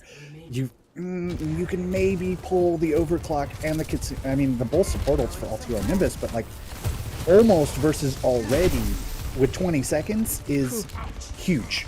Well, and Timeless is holding so close, so far forward to Altiora's entrance, and they still have to walk quite a significant difference to actually make it to the cart to contest it and instigate overtime. Pushing into Kitsune is a tall ask, and they use their own as a response. Sound barriers keeping Timeless Ethereal maxed up here in this fight, and we can see Nimbus continuing to try and push forward. They got 1 pick in all of this chaos, but can they continue to sustain themselves through the fight? Timeless continuing to get these picks left and right, and as Azalea goes down, we can see Azure looking for a target. Kuropius manages to pop the sound barrier as a result, but it's just a couple of stragglers here on Nimbus on the point. Senzuk trying to make some hero plays with this overclock. Is the potential there? Oh man, almost gets the pick through there, and Timeless is still trying to defensively hold. This overtime bar is triggered, and if anyone steps off, it's going to be disappearing in the blink of an eye. There it is, almost burnt down. Azalea manages to touch again. Thibault, this was a long, hard-fought fight here by Altior and Nimbus, but at the end of the day, Timeless Ethereal adapts to win the series. Yeah, and I mean, just talk about plucking it out, right? Talking about having grit here. Just going from getting as gobsmacked as you got on Nepal to really getting the download and taking the time to make that conscious effort to switch things up. I mean, I think that is the level of strategy that is an absolute must to make it far in this tournament. So, I mean, bravo. Bravo on both sides, obviously. That was a fantastic game. Like, no discounting anybody in that lobby for not doing an amazing job, because they all popped off. But, I mean, in those last few moments, right, you're getting some staggers in one of the last fights of the match. You have an ult economy that suddenly swings hugely in your favor just off of some picks and some good disengages. Like, that was kind of the perfect storm for Timeless Ethereal at exactly the moment they needed it, and they knew that, and they moved on that with such skill. So, again, hats off to them for what has been a great start to our day. Oh yeah, I absolutely agree there, and like you mentioned, no discount to either of these teams in that on those performances. Nimbus was right there at the edge, almost taking that golden box of victory, and you know, with the last couple of plays, there really were a lot of opportunities for either team to take that win. I think Timeless was able to, you know, keep their calm, keep that cool just a little bit more in those chaotic fights, and it really shows some of their, you know, higher level talent and experience that these players have done across their entire Overwatch careers. And you know, huge props to both of these teams. It's only the Swiss round 4, folks, so they still got a couple more to go, and we could easily be seeing both of them back in our finals tomorrow. We are going to get an interview set up real quick, so don't go anywhere, and we'll see you in a moment.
Hello, folks, and welcome back to the Calling All Heroes Challengers Cup. We are going to kick off our interview here from one of our victorious members of the Timeless Ethereal team, Aramori. Welcome to the interview booth, and congratulations on your win, dude.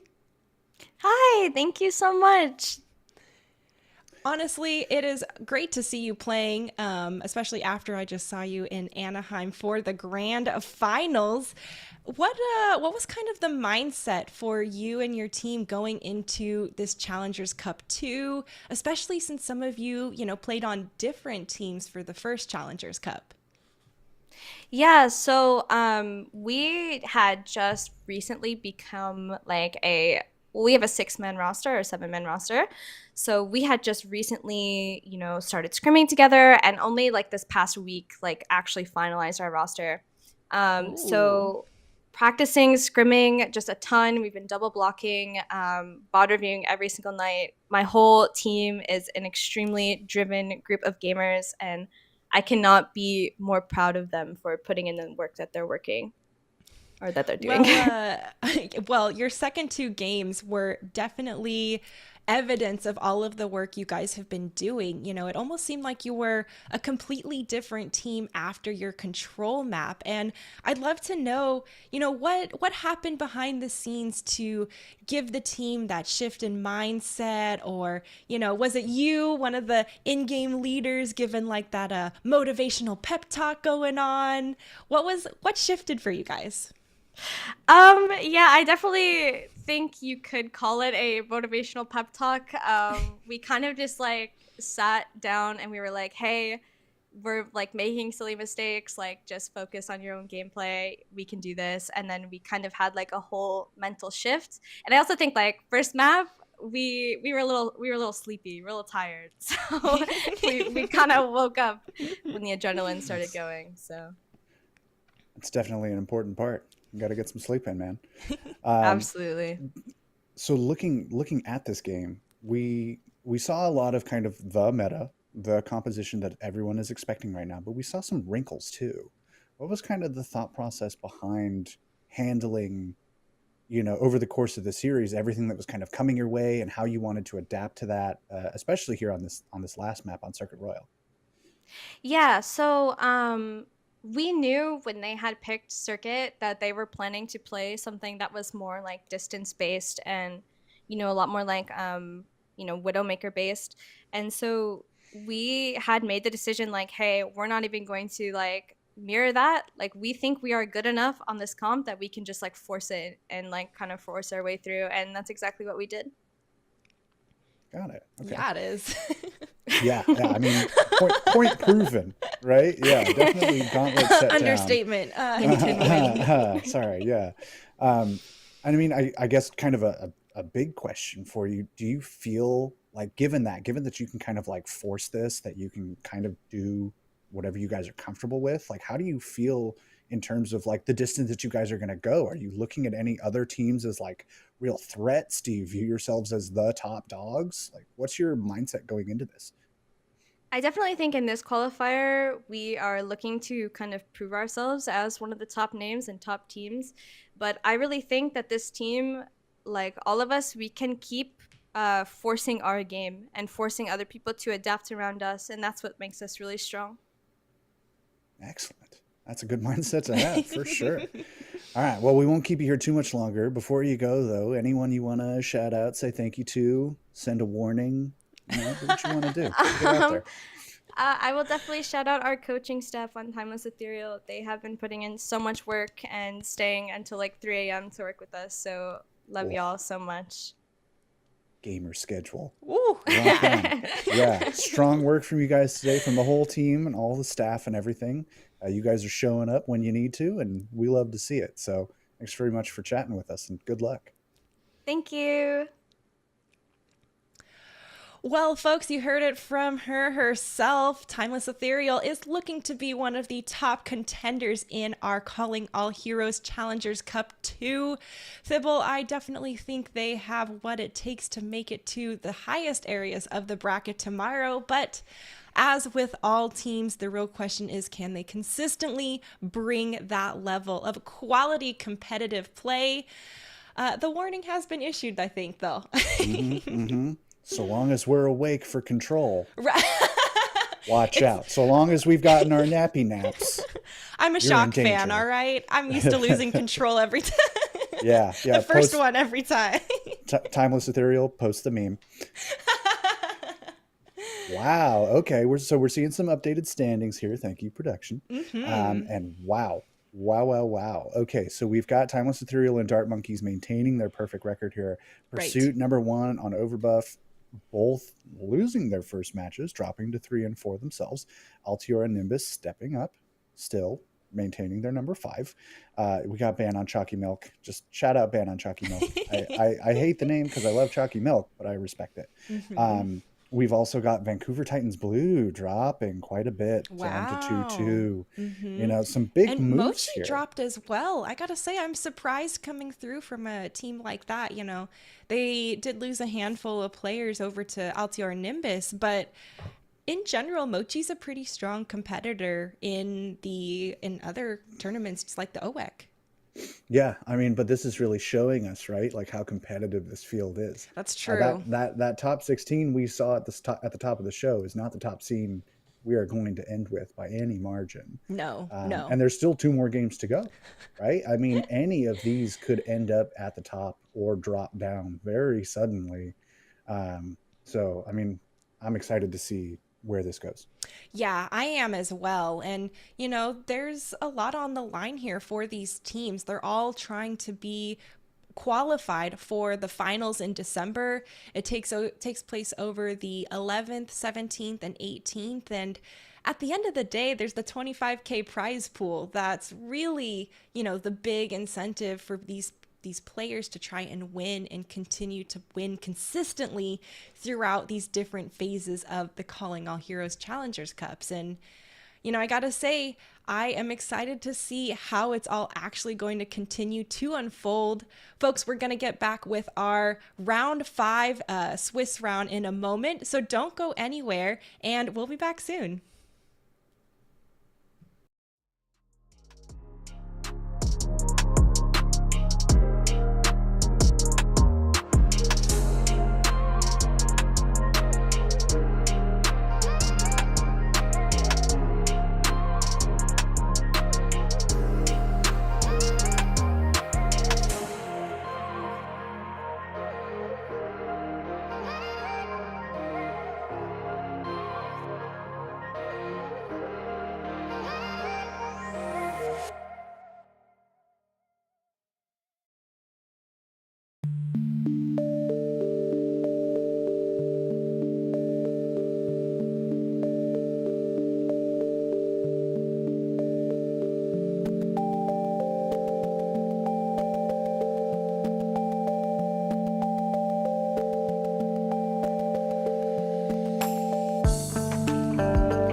Hello, everyone, and welcome back to the Calling All Heroes Challengers Cup 2. For anyone just joining us for this second series of the day, I am Waffles for Sid, and this is Thibbledork here on the analyst side. We're going to be bringing you our next matchup of Wisteria versus Moonlight Oblivion. And Thibble, this is our 5th round of the Swiss series, so there's a lot on the line, really pushing for these teams to solidify their final placements moving into tomorrow. Right, yeah. And I mean, looking at the standings for both of these teams, this is a must-win game. You know, like 3-3 is probably going to start to be the cutoff line for teams, you know, in terms of qualifying for that top 6 team. So if you are going to drop to 2-3 or 2-4 or what have you, that's probably not going to be enough. So these teams both need to step up and win their next 2 games to have a shot. And that can be, certainly, looking at the teams that we've seen here on the field, a pretty tall order. So looking at Wisteria here, you know, we've got a team that looks like they're ready to pull out maybe some pocket hit scan, go for some double sniper situations, stuff like that, which I love to see. You heard me talking about Junkrat, which is not a hit scan, but I like things that are different. And I mean, just in general, Wisteria has a little bit of experience. They've played in OEC. They've had, you know, some players on Pursuit and a couple other like free agent or collegiate teams. Like there's a real chance here for them to step up. But on the other side, Moonlit Oblivion also have some pretty decent talent to hand that could step up and kind of show us what they got. Yeah, I'm excited to see what they bring to the table. Like you mentioned before, some of the members of Wisteria have some experience beforehand, but Moonlit Oblivion actually has the higher SR on paper. So we'll have to see if that's actually the advantage they have, or if the synergy from Wisteria is harder for them to overcome. Overall, we can see we'll see how much we have Moira getting played here in the thick of it. Sometimes we just ask these players, you know, which character do you want to represent you, or who's your favorite for your lineup card, all right? So I don't want to make any commitments on that front. Hey, I'd be down. Give me some sniper, give me some brawly situations. I am pro Moira. Sorry, folks, I'm pro Moira. I am too. I support you. it's a flaw, but you know what? We stand some flawed goyles out here, and you know Moira does work. It's a fun hero. It makes Samito slam his desk, and I think anything that makes Samito slam his desk is a good thing. Let's be real. So we'll see. Of course, as mentioned, that is no guarantee of play. It is certainly just an aesthetic sort of thing. But you know, it is a guarantee. Going to control first. Oh, yeah, nice. Yes, that's true. We're going to kick it off at Oasis to start off the maps. Of course, we'll move into hybrid escort push to follow up, but we'll just have to see how it starts off, Thibble. Control is really its own monster, like we've said in the past, and well, we just saw the last game where Timeless lost control and came back and reverse swept. So we'll see how this series unfolds this time around. Shout out TTV Zelda. You gotta love it, folks. We love some self-promo in here. Of course, as mentioned, it's control. It's crazy. You never know what you're gonna have. The tank is playing fair right now. Or no, they're just out of order. Excuse me. It happens. Yeah, it's not the end of the world. We're professionals. Yeah, I mean, not much to talk about on these rosters. They're obviously having some fun with it. I would love to actually see the Farrah Mercy coming out. I think that is a real option, especially here on Gardens. The Wrecking Ball, I am a Wrecking Ball anti. I'm not afraid to say it, but if that's what they want to do, then sure. No, thank you. Thank you. Seeing sense. So we've got actually a non-mirror here by quite a bit. We've got Pluto's Planet coming out on the Diva versus Nibley here on the Winston. You do have the Farrah Mercy coming out. You've got double sniper here from Moonlit, which seems like an obvious counter, but with the angles at play here, yeah, stuff like that can happen.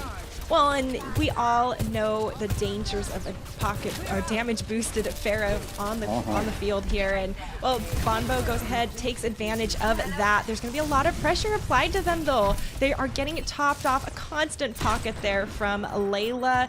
TTV looking to try and get these picks here off on this side angle, but at the end of the day, Moonlit Oblivion going to continue maintaining the point and trying to cap it first.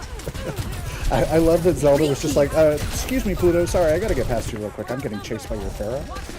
And Bonobo is just woof, right? Putting in some work. There's not much of an answer, even with the double hit scan right now. Just so in their face. No one seems to put any pressure here. Actually, let me restart that. There was a significant amount of pressure being put onto Bonbo from Crescent, and unfortunately, they could not finish off the final blow onto them. Layla was there on a beautiful pocket non-stop. The dodgings and the play around some of the different topographical aspects were on point from Bonbo, and now he has Barrage. And I like as well, actually, the swaps coming through from Moonlit to kind of answer this, right? The Pharah's getting a ton of work done. Bring in a diva of your own. Bring in a soldier. Get in some consistent hit scan and pressure that can not only mitigate that damage, but also kind of deal some of it right back. So some interesting swaps here from Moonlit. Let's see what they can do. That was a barrage straight in the face of the DPS there of Moonlit Oblivion. Bonbo does go down as a result, and so does Layla. No res on line, and with the Valkyrie taken off, it looks like Moonlit Oblivion have this opportunity to go ahead and take the point for themselves. Wisteria is stalling out as long as they can, and you can see Rinder trying to go ahead, make hero plays with the overclock, but at the end of the day, it is just going to give them some extra time while Moonlit goes ahead and caps it for themselves again. And I mean, surprisingly close in terms of percentages here, right? Only 60% for Wisteria, 25 and counting here for Moonlit. Moonlit also coming online with some ultimates, but Bonobo, you can already tell, wants to set up, wants to have that clutch factor that brings them in.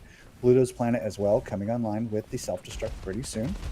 Will match Nibley's, but there's always the option with a good self-destruct to really blow a fight wide open.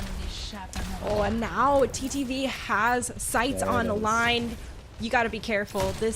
Look at this hunting right here. Almost clips the Mercy as she barely drifts over to the side. It's going to be a self-destruct forcing them off of the high ground. And another one, this time from Nibley, right over the top. Ooh. Pops a hat trick in the kill feed. And Moonlit Oblivion has everything they need to continue holding this point. See, and I get the move from Pluto's Planet, right? You drop that Diva Bomb right in front of the Widow, and you're like, get off of this high ground. Get out of here. What are you doing here? And then, of course, you just kind of drop, and you're good. And then the perfect, ace in the hole coming in from Nibley to counter that out. People already needing to reposition, just not having the time or the space to do so. And now it's 85% counting for Moonlit after what was maybe considered to be a bit of a rough start. Oh, Bonobo goes ahead, gets close enough. He could give Moonlit Oblivion a high five. Almost all members of Moonlit Oblivion a high five. Takes down TTV, but Crescent is here on the bottom with the visor pop. 99% has been triggered for Moonlit, and they're looking to take this first round. Wisteria is doing a good job at stalling, and there is the barrage finding one. Caught in the menu for a moment, but now we can see Moonlit continuing to hold off the trickle of Wisteria. It is a deadly game, and Pluto's Planet is going down. This Layla comes through trying to just heal up, but Sybil, at the end of the day, it's still trickling in here for Wisteria. Yeah, you really need something explosive to happen in a moment like this to really bring a fight back. Otherwise, you're just kind of stalling for the sake of being competitive, which I can still respect. But yeah, the swaps coming through from Moonlit were exactly what they needed. A little more consistent DPS, a little more consistent front line to kind of provide cover against Bonobo on the Pharah. Plus, the Diva Bomb, chef's kiss, ooh, yummy. We love to see it. Now, though, getting into University. Yes, that is my answer. Because Pharah is not really the flavor of the day here on University, unless you're like O1 Esports, right, and you have a Pharah one trick, and that's just what you do. There's a specialist. Right, yeah, if you have a Yes. specialist. You see Bonobo here swapping through a bunch of different options, going for the sim to provide the quick TP, though not always. I mean, sometimes, yeah, you just go Okay. for it. A sim on University is not unheard of. On the Yeah. other side, though, you've got the Moira, we stand a flawed girl, and you've Yeah. also got the double long-range hit cam here, and immediately Zelda getting some work done. Oh my goodness, that was so close. almost sneaky coming in through from Bonobo, but definitely not ready for Nibley there to reinforce their teammate, come back through, and give Moonlit Oblivion this first point cap in general. Wisteria is going to have to regroup so they can push again. Right, and you see Bonobo swap over to the Sojourn. It's the more consistent option, especially if you haven't managed to secure first control. Right. And like set up, get your turrets ready, all that stuff. Get your car Completely wash ready. understood. Right, exactly. And I respected the attempt, right? Because if you've got long range hit scan and you teleport over to them, they are suddenly not as effective as they were before. But with that opening pick from Zelda, you were just never going to make that setup happen. So the quick swap, I think, is absolutely the right move. Sojourn, obviously, it's Sojourn. Like, it's a fantastic pick right now. You're going to get some work done. But Render actually stepping forward and taking first blood as Moonlit trade back. Man, and at the cost of their own life, though, that aggression just a little too much. I am really excited to see that we did have the Moira roll through here from Symphony, as we saw on their initial player lineup. And a Suzu already forced out of Wisteria. They have to wait longer until they can push because they need that.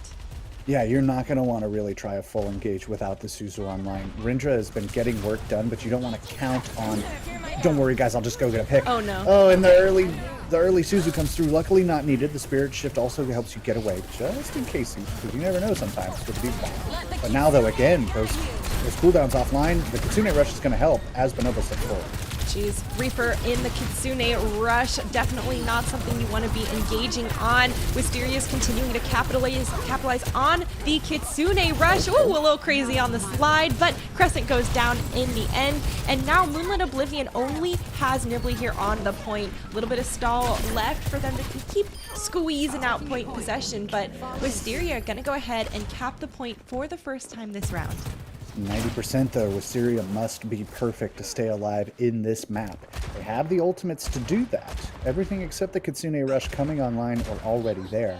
But Moonlit Oblivion on the other side, pretty much the same story. They're not going to have that self-destruct, which was obviously a pretty important part of their efforts on Gardens.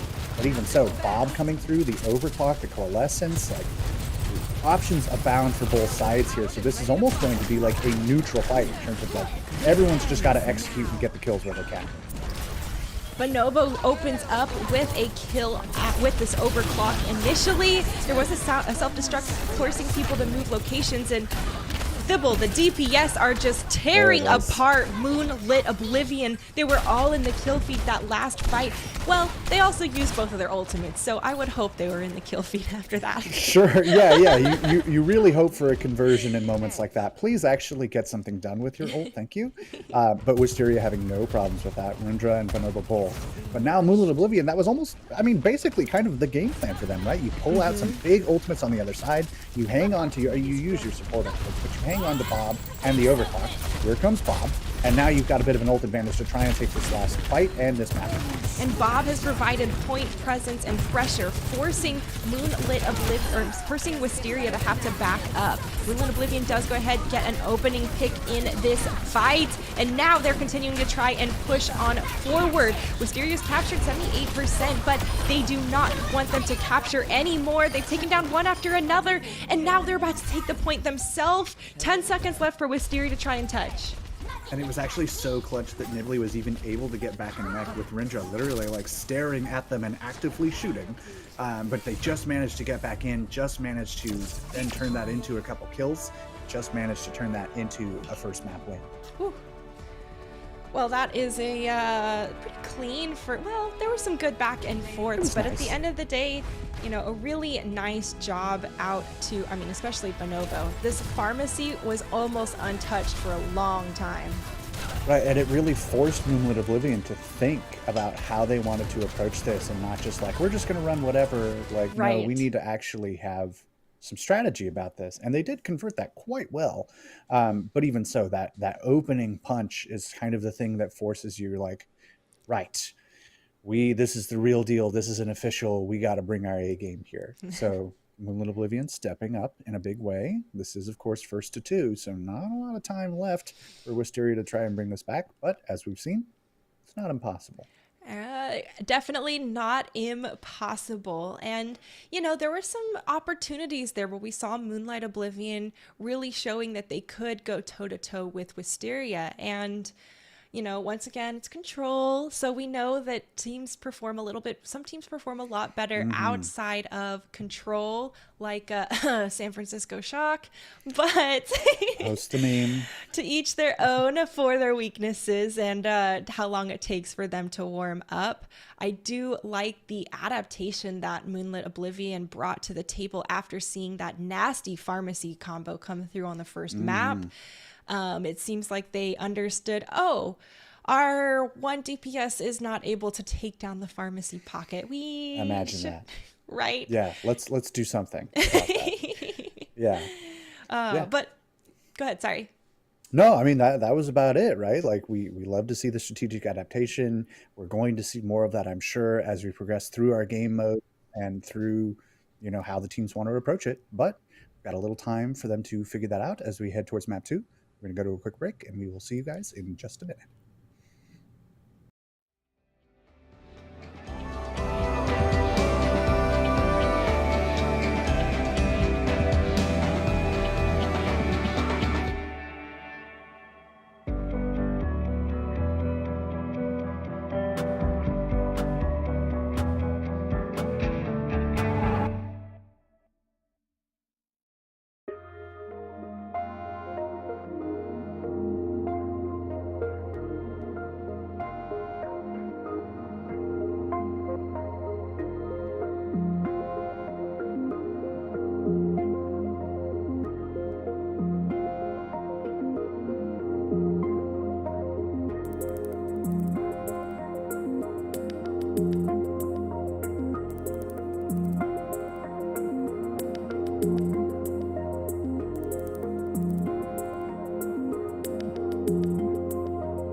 Welcome back once again to the Calling All Heroes Challengers Cup. We're in our round 5 of the Swiss style round robin, and we are in the midst of our Wisteria matchup versus Moonlit Oblivion.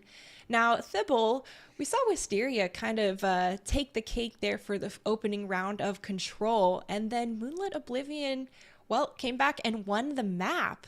What are you thinking going into our hybrid map, or what you think we might see? I mean, I think we're going to see lots more, or at least a little more, kind of departures from our standard meta currently. I think both of these teams are perhaps comfortable, or like a little more comfortable, perhaps playing their comfort picks, playing what they know works for them.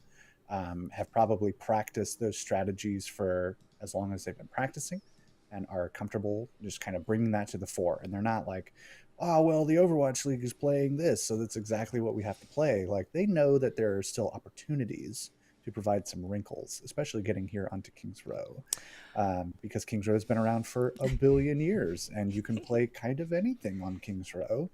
So if you can I'm play it excited to better see. than your opponent, you definitely can, Exactly. especially Yes. on King's Row. Like, King's Row is Yeah. a huge enabler of any of those, more unorthodox approaches that you and I both like to see in every meta. Yeah. I mean, this is a map where your neutral game really, really matters, and your positioning and your willingness to like take space, like we were seeing in our last series, really make the difference. So for Wisteria, I kind of want to see the same thing I wanted to see from Timeless Ethereal in our last series. This is your chance to turn the dial back up, wake up. I hope you finish your nappy nap. Like, we got to go. Like, we need to see the tanks taking space, the DPS stepping up and getting some clutch picks. Like, the opportunities obviously are there. Bonobo showed us already that the Pharah can be, wink wink, explosive. Rindra stepping up on the Reaper was getting some work done, was getting some initial picks here and there. The Widow is another opportunity for that coming out, which, I mean, just for an opening pick even is something. On the other side, though, we've got the D.Va coming back for Nibley. Seems to be a favorite of theirs. I can hardly blame them. D.Va's in a good spot. Yes. Zelda as well, stepping up again on the Pharah, perhaps predicting... Or, sorry, the Widow. Words are hard. Perhaps predicting the Pharah. That's where I was getting. Hoping to kind of head that off at the pass. But right now, Bonobo at least probably going to go for the early Sonic on the Hanzo just to see where everyone's at. And damn near gets their head cut off. Yeah, definitely, a close, clean shave right there. As you can see, the damage being thrown up at Wisteria here. Rinder on this high ground Widowmaker. Well, not finding any picks yet. Pluto already demeched? That was fast. Whoa, that came out of nowhere, Thibault. And there goes the Pharah too, right? That defensive Widow doing exactly what I figured it was going to do. Be on Bonobo duty. My job is make him go away. So away goes Bonobo. They unfortunately heading back to spawn, having to figure out how they want to approach this, perhaps from a slightly different angle. Has Zelda. Never mind. Ouch. Man, the curse is really strong today. I'm very sorry about that. Bonobo going down again. You are. Heading right back to spawn. Zelda now getting into that flow state that we've been talking about. Feeling pretty good. But even so, Crescent trying to kind of provide some cover and fire there, as Rindra on the Sojourn is just trying their best to pepper things in. I think Bonobo's going to have a lot more difficult time on this Pharah compared to what we saw on Oasis. There's not nearly as many pillar opportunities for them to be hiding behind. Now that Zelda's been pressured back farther to the back of point A, there's a little bit more room for them to move, but well, Nibley's on their case. I guess it's my turn to give them the caster a curse. Moonlit Oblivion continuing to pressure on Wisteria. Layla gets the res. Okay, massive res coming through. Definitely should not have been allowed. And well, Wisteria is still taken down at the end of the day, and Moonlit holding this defensive point with 2:15 on the clock. Yeah, I mean, even with that res, that takes away healing from the rest of the team, right? That's when the Mercy is not providing anything else to anyone else. So that immediately was Moonlit's signal, like, they're going for the res, push. Right. And Pluto's planet was trying to provide a little space for her team. That is your job. But unfortunately, isolated as she was with very few resources behind her, there's going to be no withstanding the amount of front-loaded damage that Moonlit Oblivion can really bring to the fore. So again, maintaining a solid position. You have sights online right now. You have 4 other ultimates coming online close. Wisteria, I mean, the Kitsune Rush is an opening for you guys, but you need to convert that into something. And you've got 90 seconds. So, like, do you use that now, or do you try and save it for a potential last time? Well, and Tricky Bonobo question. here is on this Hanzo as well, trying to quickly farm up that Dragon Blade, or that Dragon Strike, if possible. Nibley has been so aggressive on this D.Va, constantly taking down anyone who is low, including the Pharah that's been flying around in the sky. So far, though, we see Moonlit continuing to try and get aggressive, hunting for that Lucio, DPS Moira in the house. does have to dip out at the end of the day and let everyone else help her out, but it's still gonna be Moonlit holding this defensive point, and now we have less than a minute left on the clock. Wisteria has their backs against the wall. Right, and we talked about, do you want to save that Kitsune Rush? The answer was no. And they used it after Rindra had already gone down to try and bring that back, try and build some ultimates, which has worked for them, to be fair. They have 3 about to be online, a little further behind on that sound barrier than they might like after the Mercy swap. Rindra, though, also swapping to the Reaper here on 4%. This is all you've got to bear at 20 seconds in, so... Dragon Strike puts some pressure there onto the high ground, and Royal kind of gets the opening pick onto Crescent. Bonobo joins the club, taking down Zelda as a result, and now Wisteria has opened the doors for them to capture this first point at the very last moment. Sound Barrier is going to stall out the team fight a little bit longer, and Symphony manages to capitalize, taking down Layla. Overtime bar has been triggered, and now Moonlit Oblivion has their momentum. They just pop the self-destruct, zoning away members of Wisteria. Rindra gets taken out, and now Wisteria only has 2 people left in this play to try and keep stalling out the point. OT stalls, OT respawns are forever, and with just the Lucio O left, it's gonna be Moonlit Oblivion with a full first point King's Row hold. Well, that's a statement in and of itself, right? I mean, I think the composition did exactly what they wanted it to do for Moonlit Oblivion. I think they had an exact plan as to how they wanted it to go, what everyone's role was supposed to be, and that really shook out just as they expected it to. Zelda consistently providing the zoning. Bonobo cannot just come in, be the ground Pharah that hits direct hits from 2 feet away. Like, the game plan that Wisteria maybe wanted to bring to bear was utterly halted by the composition that Moonlit Oblivion had and their understanding of where they needed to be and when. Nibley was constantly in exactly the right place on the Diva as we come on. Show me this. Show me this. Absolutely. And if I'm Moonlit Oblivion, I'm feeling pretty solid. I'm thinking maybe we go a little silly with it. Maybe we try something more fun. You're on the attack. You've got some wiggle room in the spawn right out of the gate. It's why we see the Widowmakers open up the fights. Right. Yeah, you've got time to lose a fight and switch if you want, or you could do the Liam OW strat.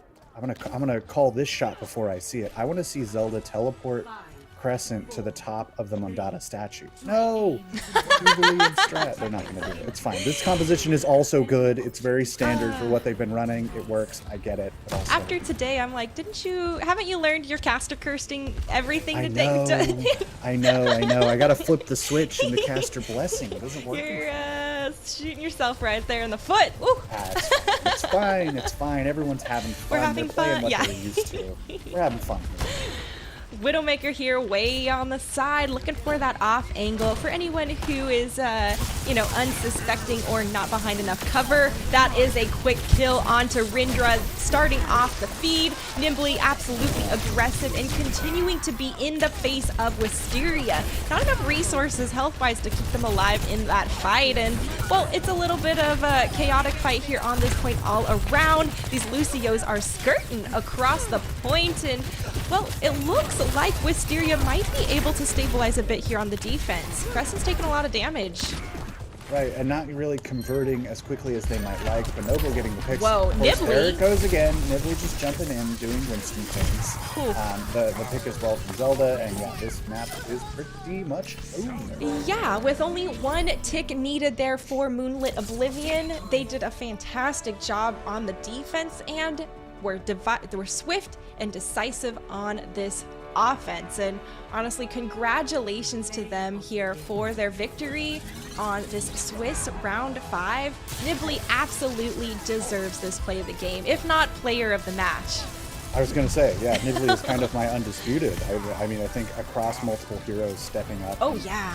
Consistently, I think a very important part of being a tank player is being in the right place at the right time and knowing how to make that not just a lucky thing, how to make it the calculated thing to do. And Nibley consistently was watching for reses, was immediately peeling for the back line and providing extra burst for the front line. Like a very balanced sort of midfield tank, which is in this meta really, really, really important. So excellent work from Moonlit again. I mean, the whole team obviously was firing on all cylinders here. And for Wisteria, this is definitely just a chance to kind of review, right? This shows you like, okay, here's where we can make some things happen, and here's where we maybe need to just put in a little extra gas. So you've got some games left, but still. Yeah, I agree with you there. And, you know, Wisteria is definitely one of those teams where we could see them as we continue to progress through the Calling All Heroes throughout the years. We saw earlier, you know, they're a subdivision of Blossom, who is another team playing in this Calling All Heroes event. And, you know, it's nice to see that it's not just Altiora who has multiple teams here in this event. The Blossom team is also supporting their own org here with Wisteria. And I mean, it's nice to see that there's actually a pipeline that has been funneled and prepping their own teams for this opportunity of calling our heroes for marginalized genders. So nice to see it all come full circle, but it's still Moonlit Oblivion with the win at the end of the day, Thibault, and they got to be feeling good as they're looking to move into placements for tomorrow. Right. Yeah. I mean, like we called at the top of the series, this is definitely a must win for both of these teams. Oh, And now right. Yeah. Moonlit have the opportunity to take this momentum into their next game, hopefully break even at 3-3 after the start that they had, and hope that that is enough to kind of push them into that top 16. You know, we don't quite have like how all those standings are going to go or what the cutoff point's going to be, but Right. it's certainly going to behoove you to keep winning. You know, they want to win. They want to take the football and put it over where the football goes. All I don't day, know. baby. All day, every day, practice and review and sleep. Shake and bake. Yeah. Oh, we got over to NASCAR. I don't know how we got there. That's a Talladega Nights one too in general. Yes. So I gotta. Yeah. I mean, this is a chance for Moonlit definitely to catch some momentum, you know, put some lightning in a bottle and then use it where they need it most, which is going to be their next game. Right. Because we're entering the last round. It is do or die now, more even than it was a couple minutes ago. So. Yeah.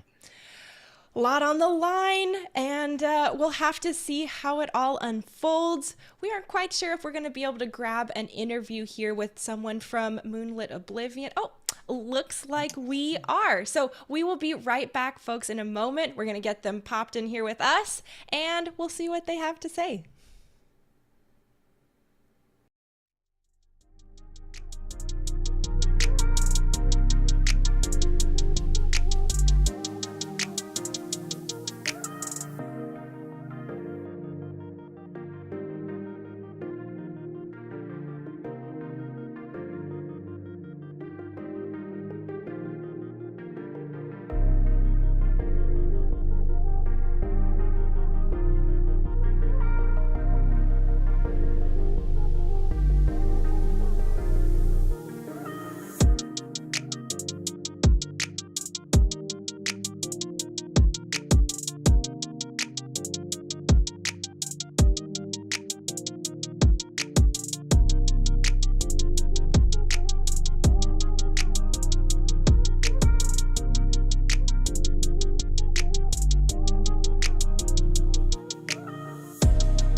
Hey everyone, and welcome back to the Calling All Heroes Challengers Cup 2.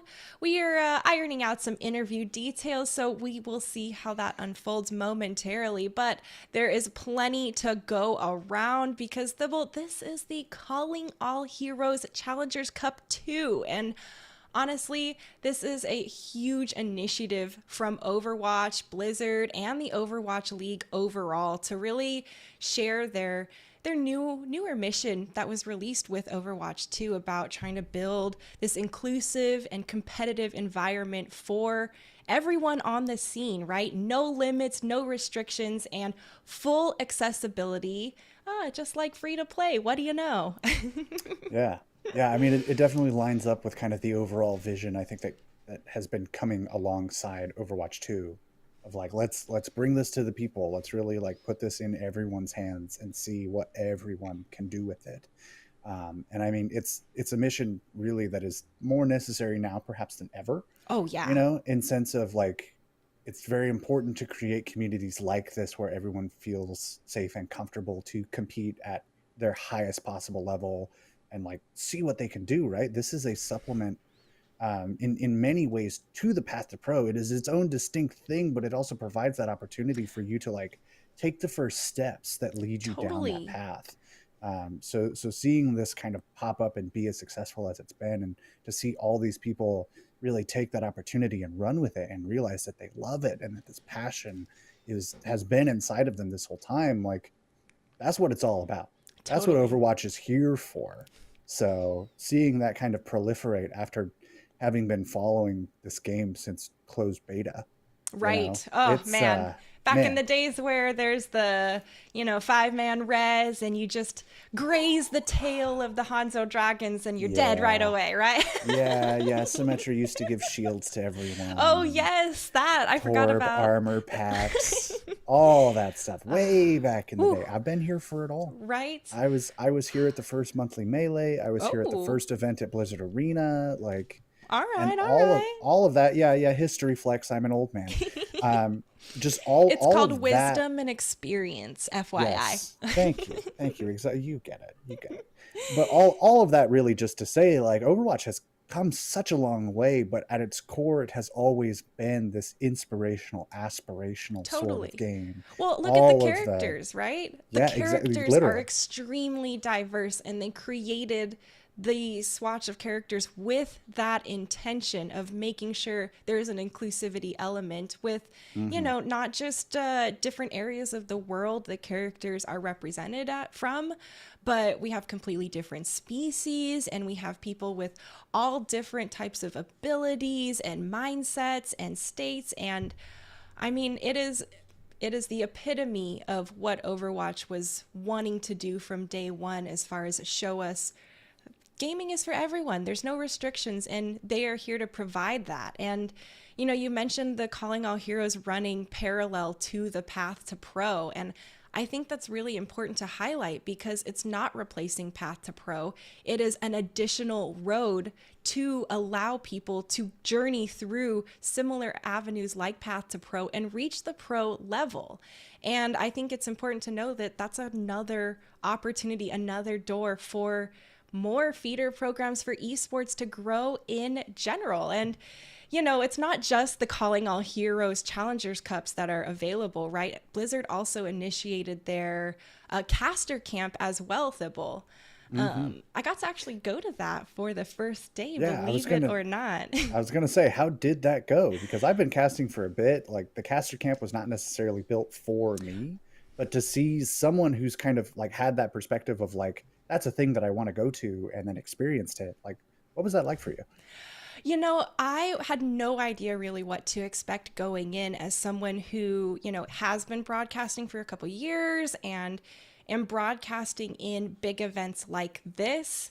But all in all, I gotta say, I was really impressed with what we saw from Zoe and Reinforce and Mr. X and Necra as well. They really went into the fundamentals of casting and what it means mentally to be a broadcaster and to be a host or work at the desk. And there's really a significant difference between narrating the action and telling a story about the action unfolding.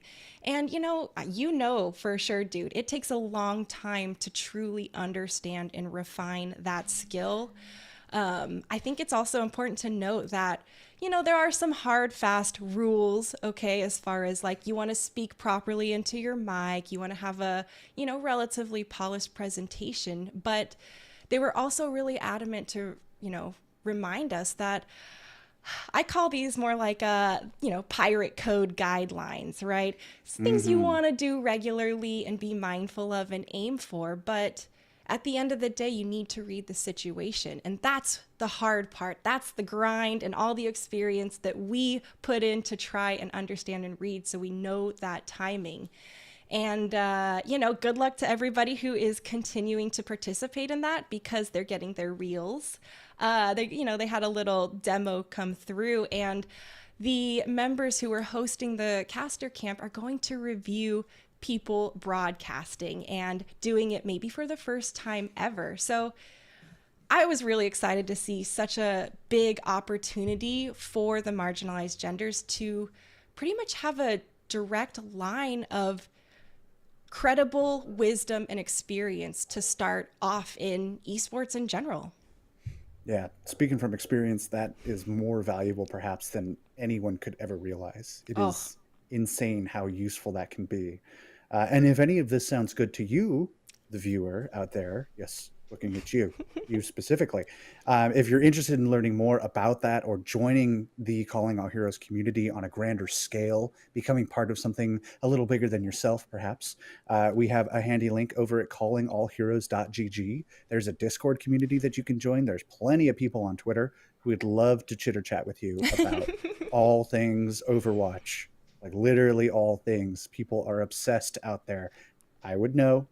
I've been here for forever. So, callingallheroes.gg if you'd like to learn a little more about how to get into this yourself, about what we're doing, why we're doing it, why it's very, very, very important. But in the meantime, we were actually not able to source an interview from our last game, which is all good. They've got plenty of other things to do, plenty of things to celebrate and prepare for and all that jazz. So we're going to take one more little break before getting into our final game of the Swiss rounds and of the day. So thank you very much for sticking with us, and we will be right back.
Hi, folks, and welcome back to the Calling All Heroes Challengers Cup. We've got the kitty cat over here on the mic with Thibble Dork and Waffles vs. Sid, and we are about to hop into our third map, actually, of a round robin 5. We're gonna see. Sorry, Thibble, remind me of the two teams we're hopping into.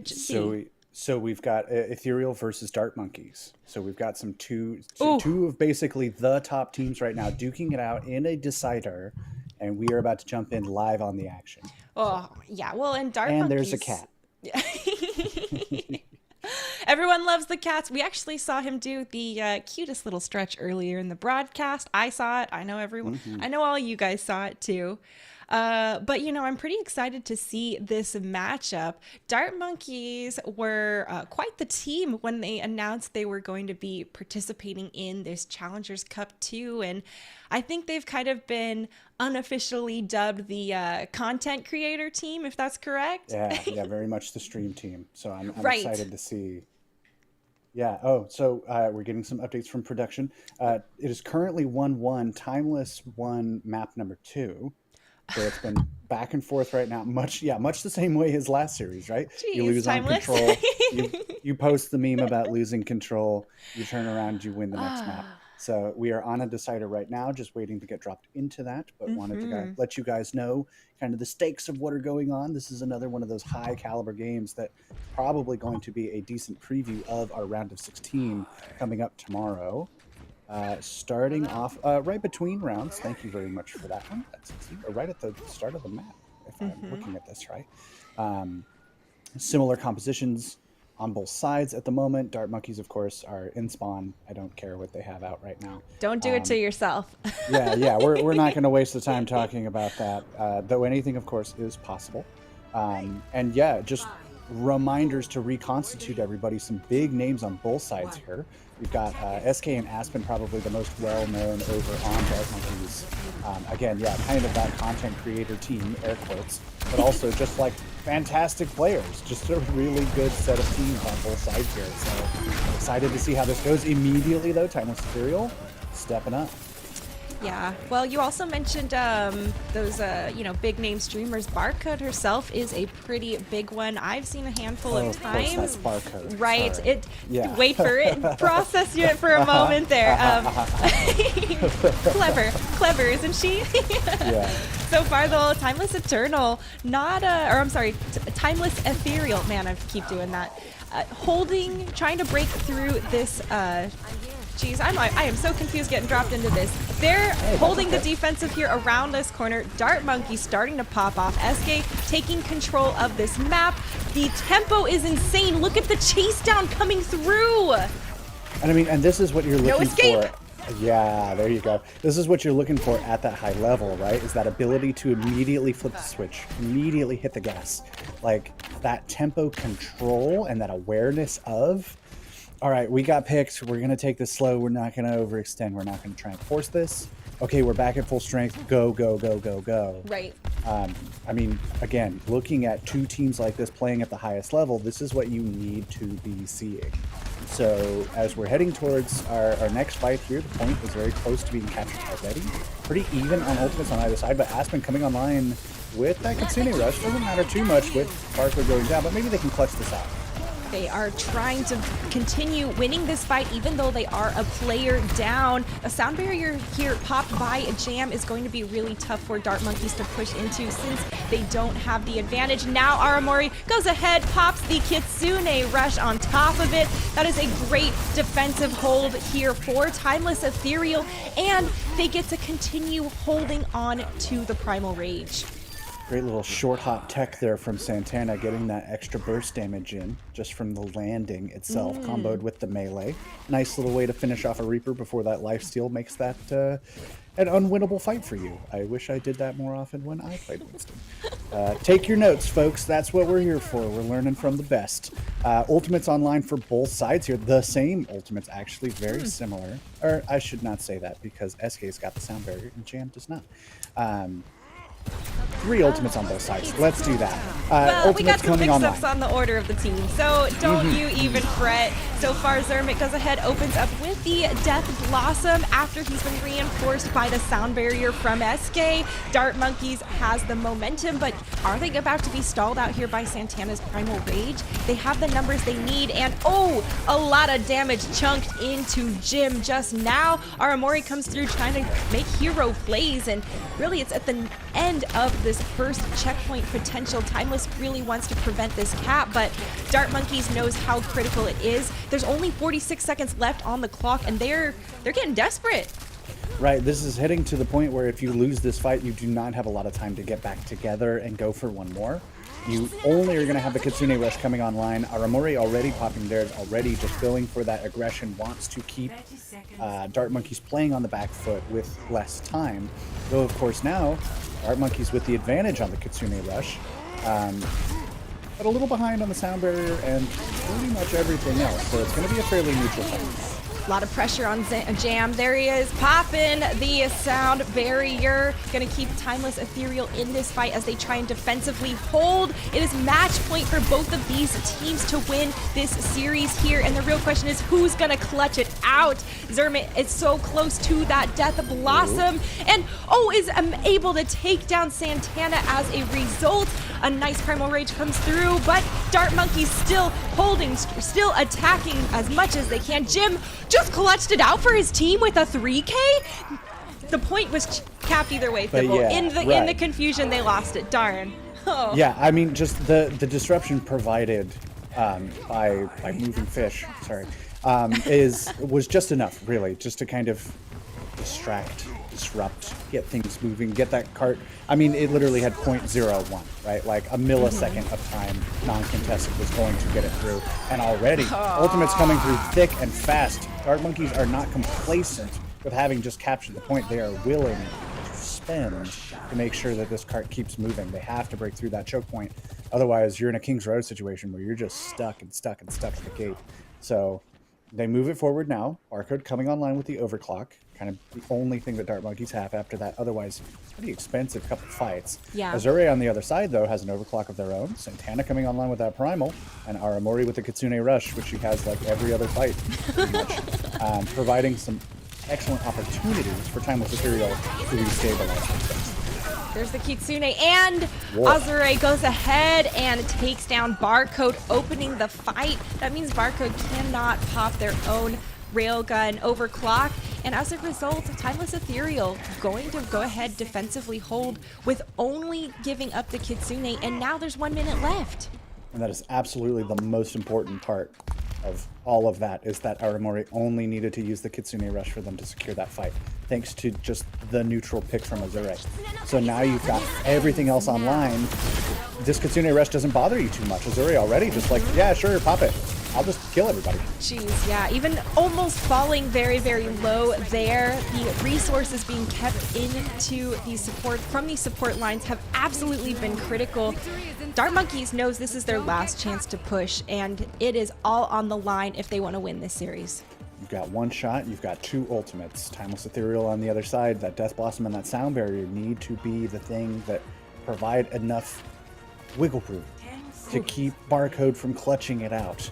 Right? Can you give enough effective health? Can you prevent the early pick coming through?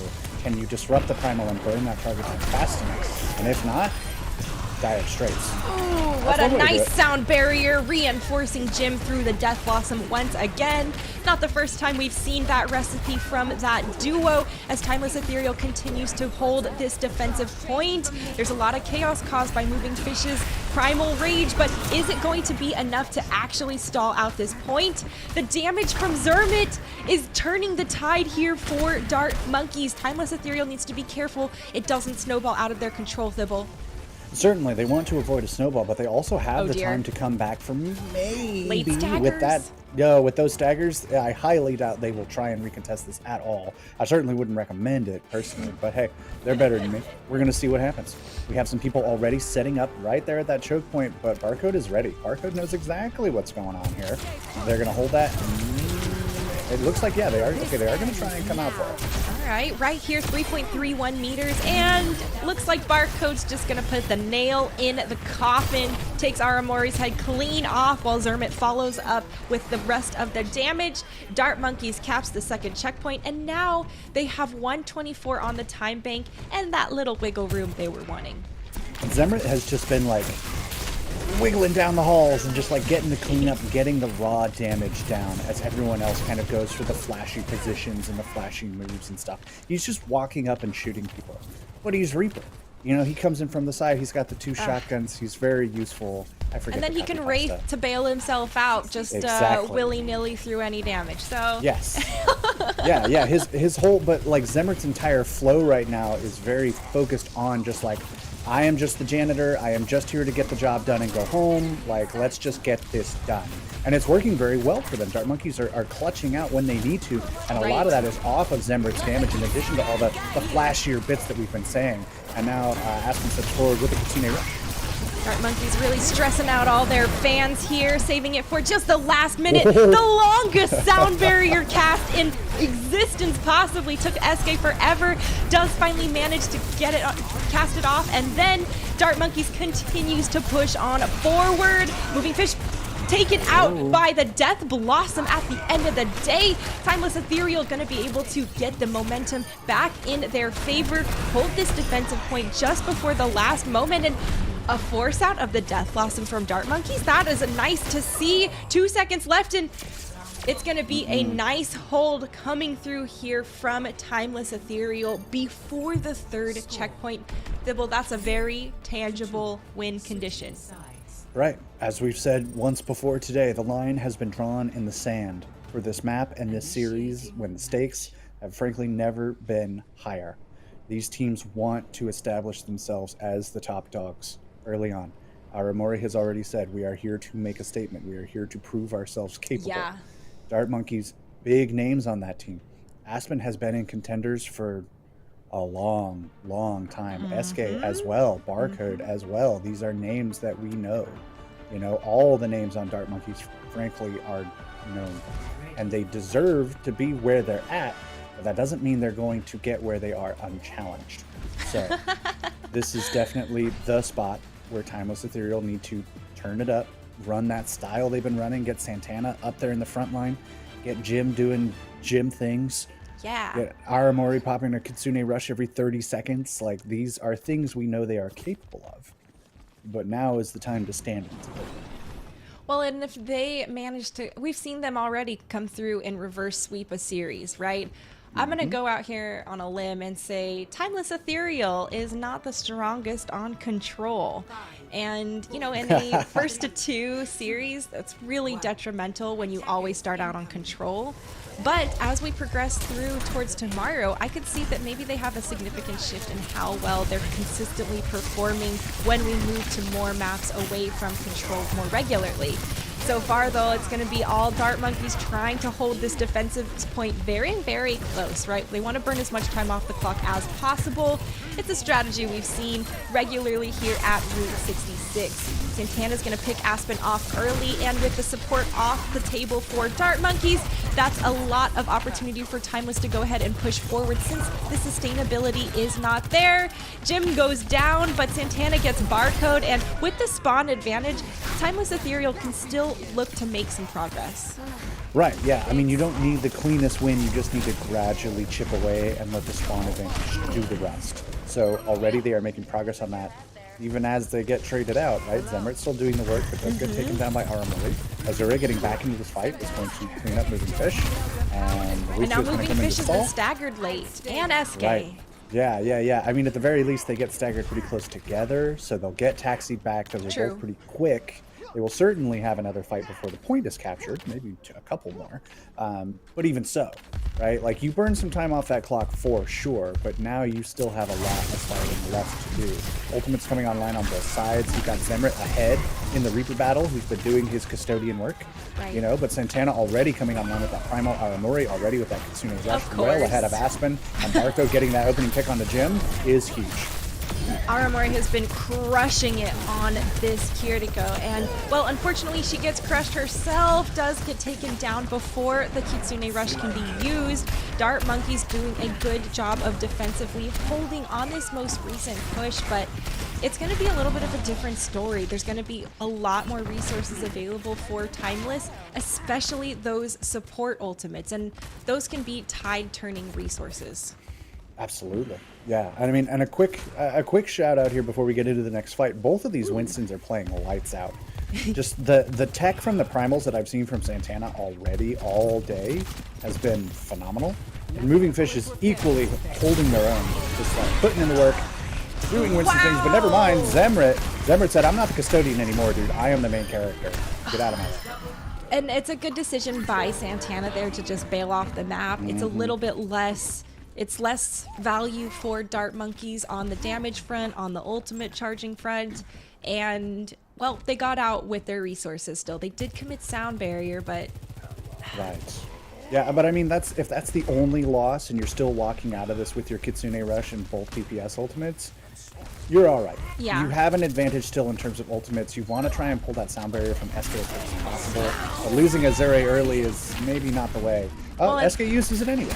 Okay. Well, Azure did go down with the overclock on the line. Death Blossom from Jim doesn't find any kills, even though it's along the Kitsune alley. Jam goes down from a beautiful railgun shot from Barcode, and, well, gravity makes you predictable, my friend, and she's the last person you want to be challenging in the air like that. Yeah, I mean, people like this are going to hit their shots if you're just falling, right? There's a reason you see players as they fall, like, whip their camera around. Like, they know what everybody else knows. So, just great tech coming through. Dueling, that was weird. I would love to have seen that in first person. That on the kill feed is a strange thing to see, but also, hey, we're having fun. Already Dart Monkeys here just stepping back on the back foot. There's 8 seconds left. They don't necessarily need to be super aggressive. They can let this come to them, attack this at full strength. Ooh. Off the Kitsune Rush and just jump in whenever you want. Well, have fun pushing into Aspen's Kitsune Rush. Timeless Ethereal trying to do their best to sustain. They did manage to take down Moving Fish amongst all this chaos, and, well, Zemra is looking and hunting to try and put pressure here underneath Big Earls. It looks like Timeless Ethereal slowly pulling away here in the kill feed. There's another one to go, and with that, at the last possible second, once again, Timeless Ethereal looking to cap this first point. I mean, just if this wasn't at an already high level of play, you might call something like this like mindless aggression, right? Like, doesn't matter how far down we are, we have no choice anyway, there's no time in the bank. Go. Use everything you've got. And sometimes when you play like that, you unlock like a whole new level. Right? Totally, like to yeah. go even further beyond. What? And they're definitely surpass having that your moment. limits and you can unlock new potential. What does every anime teach us?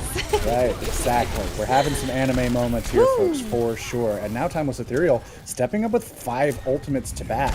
Dart Monkeys are gonna have a few of their own, but at the end of the day, this is still an advantage for Timeless. They can also spread these out and make it work across multiple fights because they have a lot of path left to push, and Aspen getting that early pick onto Azure is going to complicate things, so they gotta be smart.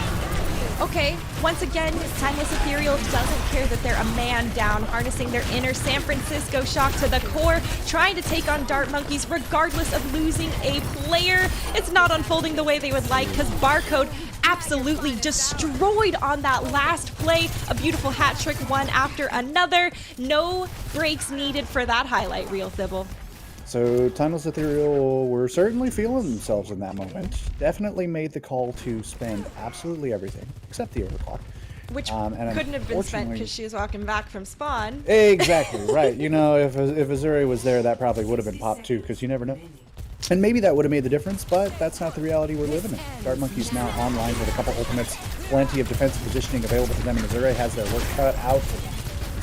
That was a good chunk of damage thrown, but it's not going to be enough. There's so much pressure here being thrown out by Moving Fish during the Primal Rage. It does pretty much negate all of Azure's potential for being aggressive and pushing forward while using that overclock. Now Timeless Ethereal has to go ahead and push the point pretty much all natural. No ultimates online for either team at this moment, but pushing through under this bridge could be absolutely critical. This pepper damage and a beautiful boop from SK forcing Ethereal off of this high ground is going to give them the advantage they're looking for. Barcode takes down Jam as a result, and now Dart Monkeys is reinforced with the sound barrier. SK says pull the trigger, let's go. 4 seconds left. Can anyone from Ethereal touch? Wow, yes, just incredible barely. job Yeah, there Jim. by Jim. But Yeah, at Jim with the TP. Yeah, at the end of the day, Dart Monkeys doing a fantastic job on this defense and coming through to win the series here for their Swiss round 5. Yeah, I mean, stepping up when they needed it most, right? Like, that was looking pretty contentious there for a bit, but that hold, as well as just like the constant lack of fear. You know, like I would love to hear those comms, because I'm sure it was just like, come on, we're better than them. Just walk. Just Go, press go, go, W. go, go, go, go. Yeah, everybody press all your buttons, right? That was, all those fights were very like, we just lost somebody, whatever, man. I'm hitting sound barrier. Let's Right? go. Leroy It doesn't matter. Jenkins. Yes. Yeah, literally. Just like, we do not care. We are better than them. And playing again with that senseless confidence that I've been talking about, that isn't senseless. It's just like, we can clutch this out if we believe in the heart of the cards or whatever, you know? So that energy, I think, from Dart Monkeys is crucial, really. Yeah. And for Timeless Ethereal, who are talking about, like, we want to send a message. We want to show that we've been working hard and practicing and everything like that. You really have the unstoppable force and the immovable object Right there, right? Because, like, you're putting in all this time, but at the end of the day, if they're just going to bum rush you no matter what, that's something you have to respect. So Totally. lessons learned on both sides, for sure. Yeah. Well, I mean, the blitz technique or the full court press, it's very common. And a lot of times when people are presented with so much pressure constantly, they actually can't get their footing to stabilize and gear up for a real team fight, because you're constantly peppering them, getting picks, and pretty much instigating before they're even set up, right? And that's where we see the snowballs roll through from these teams, especially on these, payload-oriented maps. I'm looking forward to seeing how Timeless Ethereal really walks away from that match tomorrow. I suspect that we will see them moving on through, both of these teams moving on through to tomorrow, but will we see them actually encounter each other again is something, we'll see how the cards fall, but I am really hopeful that we do get a chance to watch that. Oh, yeah. Yeah, I think this has the opportunity to be like a true top tier contender match. You know, both of these teams obviously probably pretty favored to make top 4. You know, if we want to be it's hard to realistic say about that actually expectations. with how many good teams there I suppose are. that's true. I'm Yeah, gonna I give maybe them like a shouldn't jump top the gun. 6 on that, just because there's a good Yeah. slew here Yeah, ranking there up certainly high. is. Yeah, I know that this tournament in particular has been super, super competitive at that top level, and that top 4 is not guaranteed. I'll maybe make the call that I think Dart Monkeys at least can do it. Okay. I think Timeless, there's obviously a chance, right? They're proving to be one of our upper level contenders, but like you said, there's a few of those out there and only 4 can advance. So I think they have the chance though, right? Like their whole thing is like, we review, we practice. We're talking about this. We are a thinking gamers team. Mm-hmm. And there is an opportunity there for teams with that sort of like focus on strategy to turn around and give us all new looks, different flavors of their existing looks. Like, they've got the time to develop as they go and get stronger as the tournament carries on. That's obviously just some work that they got to put in right now.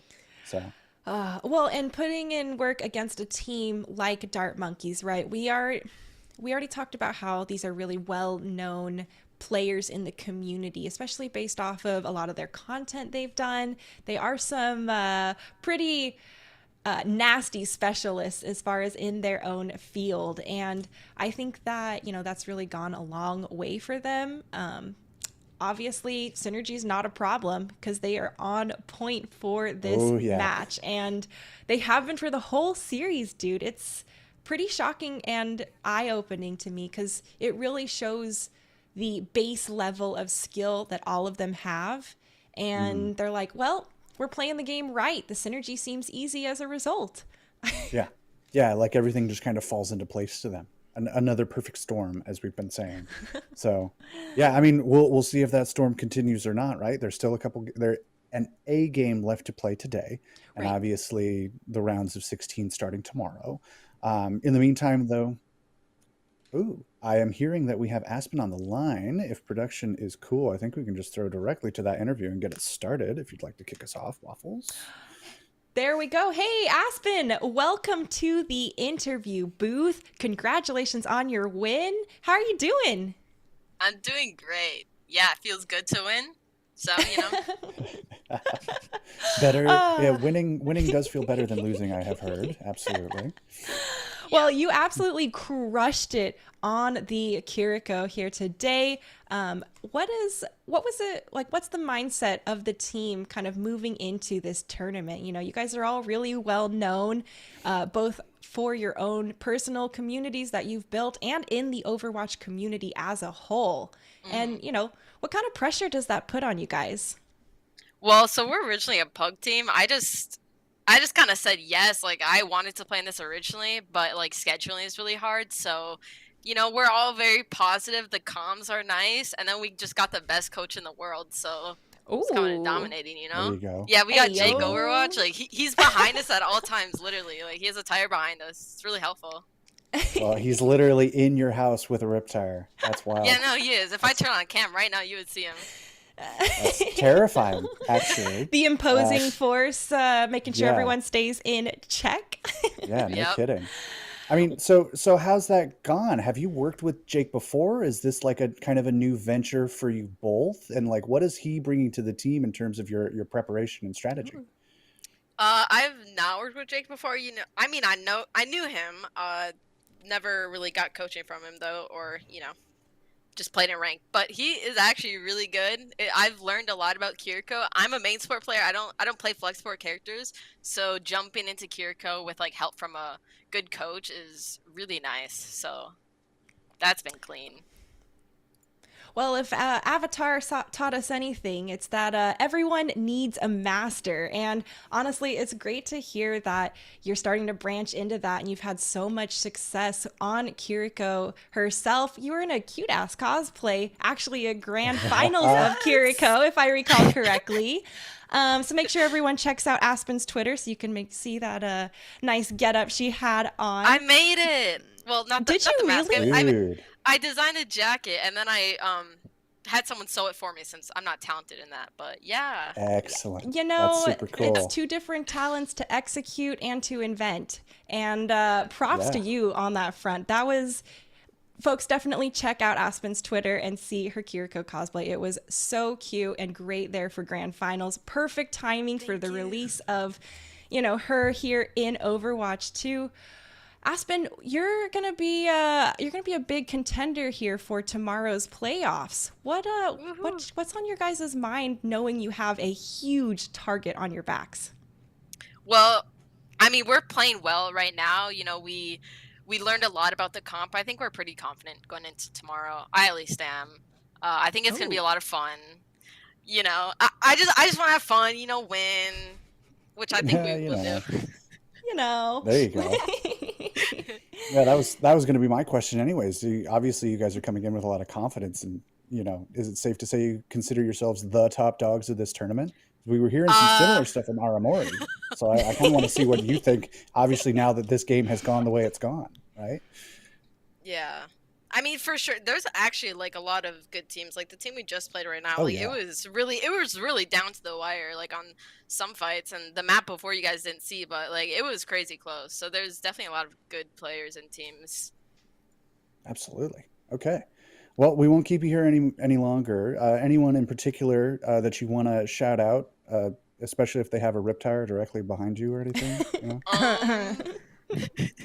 Shout out Junkrat. True. Yep. Yep, that's the right answer right there. Shout out Junkrat. That's my boy. Absolutely. Well, awesome. Thank you so much, Aspen. Enjoy the Yeah. win. Go get another. Well, I'm sure we'll see you tomorrow. Thanks very Yep. much. Thank you. Shout out to the Junkrat. Nice. It was subtle. I respect that. No need to schmooze too hard. No one wants a brown noser, right? Yeah. Well, I gotta Dang. say, I was excited to at least see a little bit of Dart Monkeys. You know, we saw them play yesterday, and let's see, they played up against number one on Overbuff with a clean 2-0 sweep. And number one on Overbuff was a big competitor for our first Challengers Cup. Now they're actually down here on ranked number 7. So we'll have to see, you know, what unfolds for their final round. Dart Monkeys are at the top of the leaderboard with the perfect and pristine record of 5-0, Thibble, and that's someone to be gunning for. Right. Yeah. I mean, we talk about top dogs. The last remaining undefeated team has to be in that conversation. Timeless Ethereal. I mean, Aspen did mention that a lot of those were very close to the wire. Pursuit and Altiora Nimbus maintaining their 4-1, as well as Banon, Chalky Milk, and Night Witches. And then, I mean, just in general, right, we're getting closer and closer to a crystallization of the top 16.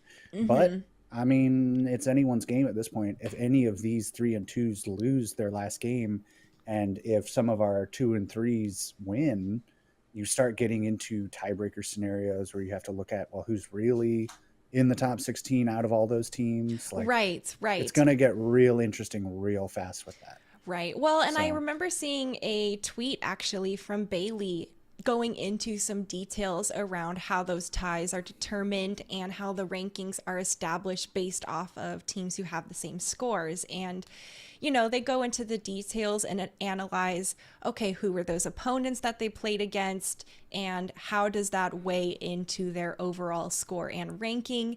It's round robin, right? So there's a lot of chance involved with some of these initial qualifier matches and who you're going to play and, you know, establish your ranking going into the playoffs. Now, I am excited to see our next matchup, Thibble. We're going to go into our Swiss round 6, and we're actually going to see the Vancouver Titans blue team go up against Fruit Salad. And, well, Vancouver Titans blue is the team that Vancouver Titans established after seeing, you know, Challengers Cup 1 and wanting to get involved and create their own team to enter. So there's a lot of eyes on them, especially considering the fact that they have so many resources and, well, they hold the name of Vancouver Titans. That itself is a lot of responsibility, Thibble. Right. That sends a message, you know. This org believes that we have what it takes. And right now, I mean, you could maybe say they're on a bit of a back foot, but they are one of those teams that is far away from out of it. They have the opportunity to bring this back to show that they deserve to be in that top 16. Make a run, go crazy with it, have some fun at the very least. You know, and I agreed. I'm very excited to see what they can do. I think the name and support of an organization is no small thing. Oh, And for the Titans to step up and be like, boom, there you go. There's a team. We're sending it. Like, that tells you something. So very excited to see how that goes. In the meantime, I believe we are setting up. Oh, we actually don't even need to throw to a break. The players are currently ready. well, what do you know? So I'm good to go. If you're good to go, you good to go? Well, our first map to go to is Busan, right? There Of it course, is. back to control, folks. No one's surprised, but at least we are going to a change of pace. We'll roll through hybrid escort push as per usual, following suit. But we're going to go ahead and take a look at the teams and their rosters coming up. Like we mentioned, Vancouver Titans blue versus Fruit Salad. Oh, originally they had a little yummy yummy on there. Guess we don't get Well, to you see that gotta. little. You gotta. Fruit salad, yummy, yummy. Like, that's the whole point. So true, by the way. But as we look to Vancouver Titans blue here, you have a team, frankly, that I'll admit, I don't know too many of these names, but at the same time, that's kind of the whole point. That's what this is for. Yes, it's an opportunity ding, for the Aspens and the SKs and the Aramoris to get out there and show us that they got it. They're good. Yeah. Well, of course, we all know that already. But this is really for the people who are maybe just getting started, who are maybe just now getting their first structured competitive opportunities to show us what they are truly capable of. So I'm really excited for this because, like we said, if an org is going to throw their name behind you, you better show up and prove that you are worthy of that. So this Totally. team here in particular really has a lot to prove. I'm very excited to see what they can do in our final Swiss. And then on Well, the other side, yeah. sorry, go ahead. No, I was going to say there's a reason we mentioned earlier that this Calling All Heroes Challengers Cup is running parallel to the normal or the traditional path to pro route that we see. And it is to give these players the opportunity to, show themselves for the first time that they are here to play. Now we've got a fruit salad over here in the house. I also am not overly familiar with a lot of members of this team, but I gotta say, I am excited to see them play. And, going up against a team like the Vancouver Titans Blue has definitely got to, shake your mind a little bit, right? Test your fortitude actually is more accurate. I don't want to be so bold as to assume anyone's shaken. I'm okay with admitting a test here and there, okay? Yeah, yeah, and I mean, at this stage in the game, this is your final Swiss round. You're both Oh. 2 and 3. If you want any chance at all of making it to tomorrow, I mean, we talked about our last series being a must-win. This is a must win. This is your last chance to win. Yeah, yeah, it is very much win or go home. And frankly, even then, you're up to a lot of factors. Your hands are kind of in the air at the end of this either way, but you want to give your best possible showing. You want to go 2 up. You want to step up. You want to dominate here. So I'm looking to see now what these teams do to establish their dominance on the field. Fruit salad, yummy, yummy, have their work cut out for them if they want to step up to, again, like you mentioned, this team that has this big name behind them that show that they're worthy. But can you, are they just saying like, who cares if the Titans like these guys? It's the Titans. Like there's maybe some mental trash talk going on there to hype yourself up, to give yourself that mental edge. That's what I'd be doing. It's the Titans, guys. Come on, don't worry. I think it's okay. But even then, and on the other side, our Vancouver Titans Blues stepping up and going, come on, guys. They believe in us. Now is our chance. We're never going to get a better shot than this. Right. This is their moment, as I thought. Well, Fruit Salad needs to really harness their inner Hercules here to take on these Titans. And, well, it's time for them to jump on the point. Wow, a deletion comes through. Nari absolutely on point. Follows up with another kill onto Juno. And, well, Vancouver Titans Blue go ahead, run away in the kill feed, take this first possession for themselves. And now they're getting ready to just bombard Fruit Salad through these tiny chokes as they try and re-enter. Right, yeah. I mean, that opening pick just leads to a complete wash, a total snowballing from Vancouver Titans Blue. And now they just have the chance to set up. It's control. You establish yourself in a good position. You do what you got to do. Winston coming through. Juno trying to make an opening happen, but Kitsu and Nari are just ready. Far too ready. Audrey comes in trying to save, and that's not to be. Well, Juno seems to be going down very early in the fights, and I think that's because of the focus fire and amount of damage that Vancouver Titans Blue are bringing to the table. Nari already has overclock, and Demon is at 55, Dibble. Yeah, I mean, the ultimate generation just off of these two, like, pretty strongly won fights for Titans Blue. It's making itself apparent, right? Juno is trying to make the space, trying to do the job, but like you said, when there's focus fire at that caliber, there's not a whole lot you can do, and Nari with the overclock already is just taking people's heads off. Wow, Suzu was forced out early from both sides, but unfortunately for Fruit Salad, it is easy pickings for Nari on this overclock when you have to funnel through this narrow choke point, and, well, they already see you walking up the alleyway. There's no escape and no room to really find significant cover. Right, and this is the first fight really where Fruit Salad are coming in with any sort of like actual ultimates or anything approaching an advantage. So even then, Titans Blue plenty of tools to work with, but these Kitsune rushes need to get something done. Juno fell very low again, manages to escape, and, well, is taken down at the end of the day. Titans Blue continuing to throw in resources to this fight, holding down the fort, and with a team kill at 88%, Thibble, it's going to be a mad dash for Fruit Salad to touch the point.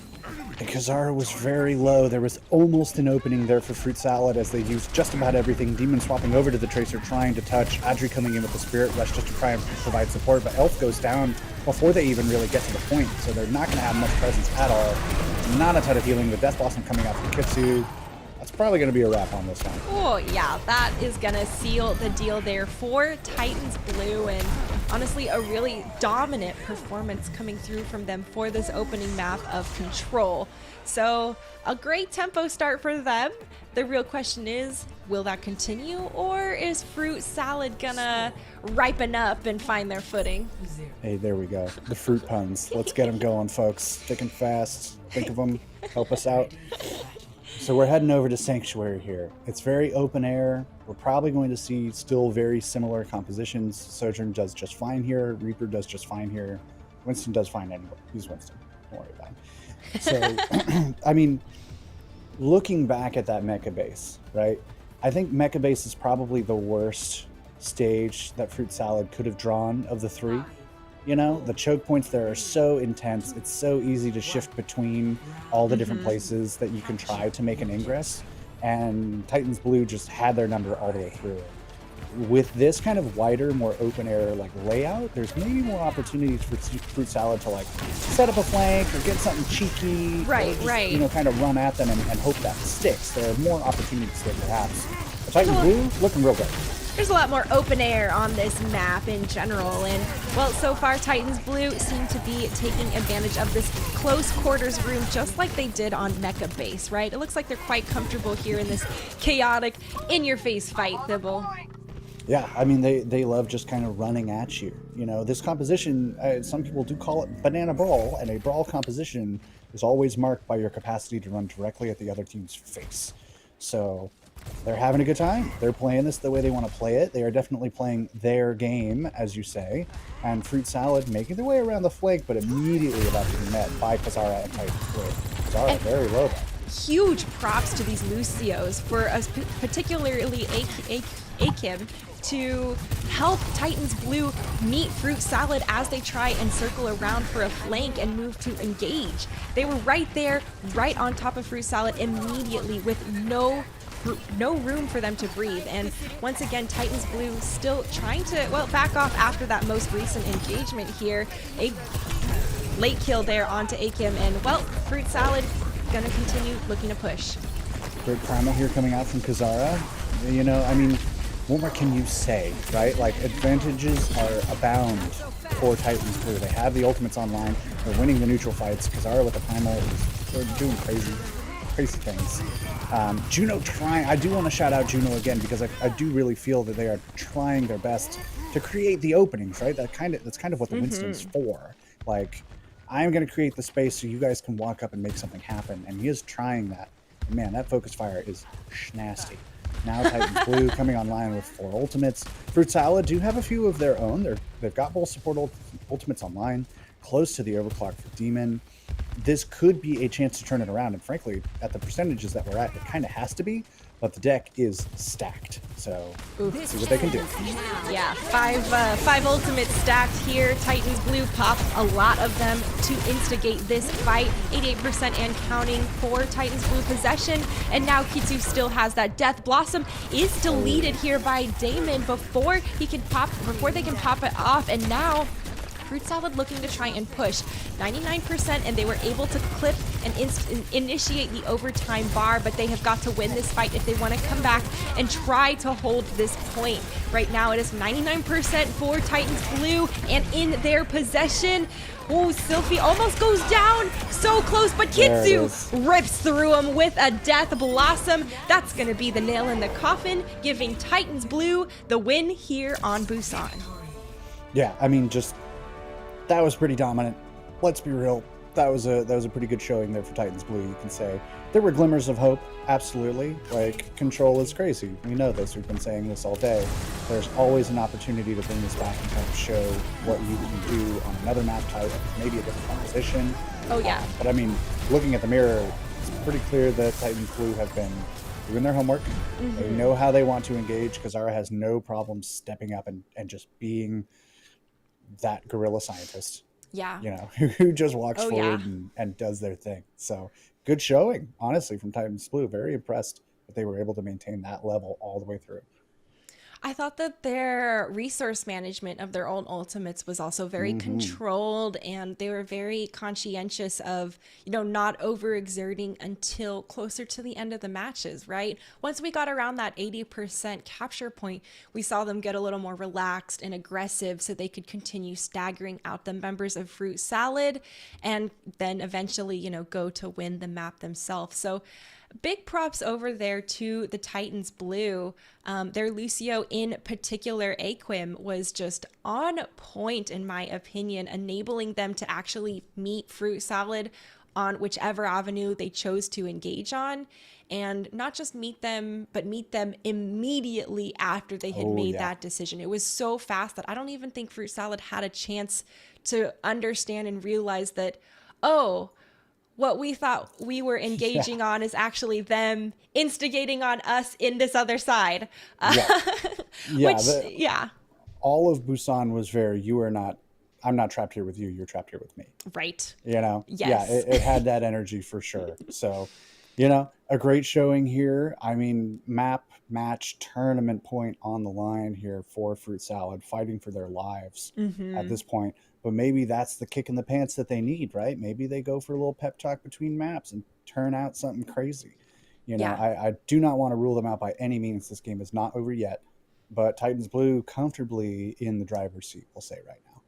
Yeah, totally there. And, you know, it is really about how these teams harness their different losses and get themselves fired up, right? Michael Jordan talks about how he uses that to fuel his game and, you know, bring the most intense and best quality he can to really say, hey, it doesn't matter what you say and that we lost. I'm here to play, and this is how I continue to get better and continue to always be competitive. And, you know, I really want Fruit Salad to do that, especially against a team like Titans Blue, right, who is doing very well. And, well, they carry a big burden with themselves holding the Vancouver Titans name. So really curious to see what goes on next. We're going over to Hybrid for our next map, Thibble. So, you know, might be King's Row as per usual. But folks will have to see what Fruit Salad picks, and we'll be back in a minute.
everyone. Welcome back to Calling All Heroes Challengers Cup 2. We are in the midst of our third series of the day here. We're seeing Vancouver Titans Blue go up against Fruit Salad. Maybe I should be saying Fruit Salad, maybe? Yeah, little tough one there. Their team sheet's got a lot of different little markers over all the letters, and Well, if they join us in the interview booth, we will definitely be asking what the proper pronunciation of their name is. I'm sure we'll get a fantastic answer for that. I'm sure that will be the highlight of our day. Oh, man. Looking at hybrid here for our second map, the pool, same as it's been. Statistically, let's be real, folks, we're going to Kings Row. But you never know. There's a chance, right? It's up to Did we go anywhere other than Kings Row today so far? We have not. Okay. No, we have not. Though we don't know where Dart Monkeys and Timeless Ethereal went. They did not specify. But hey, there's a first time for everything. We are going to Eichenwalde, folks. I dig it. So many opportunities to really shake things up. The meta composition has certainly made its presence known there, but there has always been an opening for a Pharah, an Echo, a Junkrat. You know, you've got some options. Yes. And with your tournament life on the line, man, now is kind of the time. If ever you were going to pull out something weird in the hopes that it worked, if only even for a fight or two, this would kind of be it, you know, hint. So we'll see if they decide that. Though oftentimes I used to always wonder why teams wouldn't do something like that when it's like your tournament life on the line. It's the last map of the series. You've already lost. Way back in the day when that could be a thing where you could get 3-0'd and still have a map to play. You know, like, why not go with something crazy? And honestly, the answer is usually like, either we still want this practice on what is the meta comp, right? Or we want, at the very least, like, we still think that this is our best option. Like going crazy wouldn't necessarily solve anything. Which I can respect. Like, whatever. You've put the time in on that comp. It's the comp to play. You've practiced it. Keep going no matter what. Obviously, on the attack here, don't know if this is what we're getting. It looks fun. It looks fun. Nah, we're not. I don't even want to go down that rabbit hole. I mean, Korean Contenders has been playing Hog. I'm just saying. That's true. That's true. And we have seen a lot of Roadhog actually throughout yesterday some, and I saw a bunch last weekend in open division. So, you know, the Roadhog forcing out a lot of early Suzus has been pretty interesting as far as how the tempo and instigation of fight and its resources are playing out. I think there's a lot of potential here for Vancouver Titans to get picked early. You mentioned throwing them off their game, bringing out something a little more unexpected.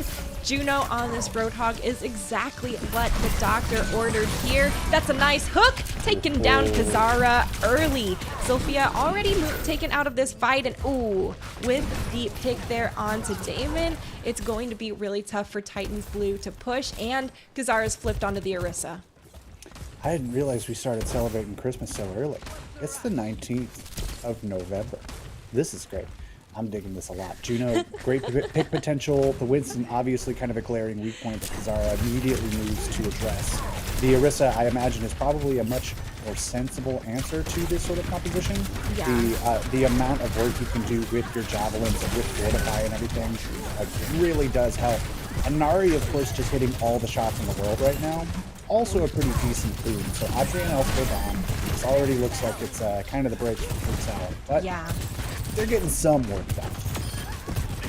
Well, Fruit Salad had a really good opportunity to try and take that objective just now, and I thought they did a great job trying to capitalize it, knowing that Kazara was running back from spawn. It was going to take some time, but now they have the Kitsune available and the Nano, but pushing into an overclock from Nari here while trying to push through this small bridge seems like a disaster in waiting. That is a narrow alleyway that you have to jump out of, and they've been hitting their shots. There's the engagement here, and a wall pushes a sleeped Kazara up high for just a quick moment. Does go ahead and stall out them attacking Juno here. It is a chaotic fight in this small room. Kazara drops to 4, does manage to stay alive in the end of it. Nari now at 18, and these supports from Titans Blue absolutely clutching it out to keep their teammates alive literally by the tiniest of slivers, Libble. Wow. Yeah, I mean, that's one of those where Fruit Salad goes like, come on. Like, we did that, right? We slept the Orisa. We walled off our engage window. She had Like, 4 we made- health. That was She they had were robbed. 4 health. Like, absolutely. That's just one of those where, like, the finest pixel, the single bullet changes the entire course of that fight. Yeah. But the result is the same no matter what. They still make no progress on the point. They still have a long way to go. It's still only a minute and 15-ish to go. And Nari is still hitting those shots. Oh man, and this is exactly what we saw from Titans Blue earlier on our first map, right? Fruit Salad was looking to back off, regroup, and take a different angle. And what do you know? Aquim gives them the speed boost, and of course they continue to capitalize and take down all the stragglers. Yeah, I feel like Titans Blue really smell the blood in the water. Less than a minute on the clock. They have ultimates. They have the positional advantage. Eichenwalde is one of those where you can absolutely just hold forward with no worries. And if they hold forward and lose, frankly, if they're quick, they could still come back for a recontest. Not a lot of time on the clock. As soon as Rush comes out from Machi. And Sylphia has switched over to this Pharah instead. They are taken down by Nari by a railgun shot, but Fruit Salad has pushed on to this point. They're slowly capping it, and they took 1 tick, but now they're losing members. There's a good kill onto Kitsu, and the real question is, can they continue to sustain themselves? Nari is free firing unhindered, and no one's giving them the time of day. That's a problem because Adri goes down as a result. Fruit Salad is still slowly capping this point, and Nari gets taken down there just at the end. A beautiful javelin is thrown, and Kazara goes ahead and takes down another, but Fruit Salad looking to take this point in overtime. It's a scrappy fight, and with Juno on this Roadhog, there's a lot of sustainability for them to continue using that breather. Thibble, this is a tough one. That looked almost done for half a second. The Spirit Rush into the Suzu, into the hook, immediately almost brought it back. But even then, I think the swaps coming through from Titans Blue and everything, there just wasn't enough in the tank for Fruit Salad to fully finish off this fight. Juno's still trying. Juno's still getting picks. Oh my gosh. It's a 1v1 here versus the Tracer, but the Reaper's coming back. The Moira's also coming back. So it's Elf and Juno versus Nari. Wraith is no more here. Kitsu has Death Blossom. Are they going to survive long enough to be able to use it? Not a chance. Juno takes them down, and Juno has the whole hog online if needed. Looks like they're... No, dude. Cloud9 Esports is an esports company established in 2013 by Jack Etienne. Did you know that?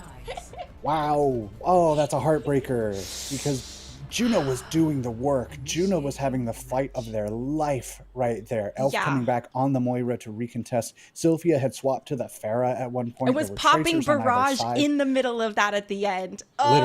Literally. Kazara swapped over to the Wrecking Ball, and I think that's actually what did it. I think the displacement from spin to win, just attach to the cart and go, was exactly what they needed to get everyone off the cart for just that millisecond that they needed.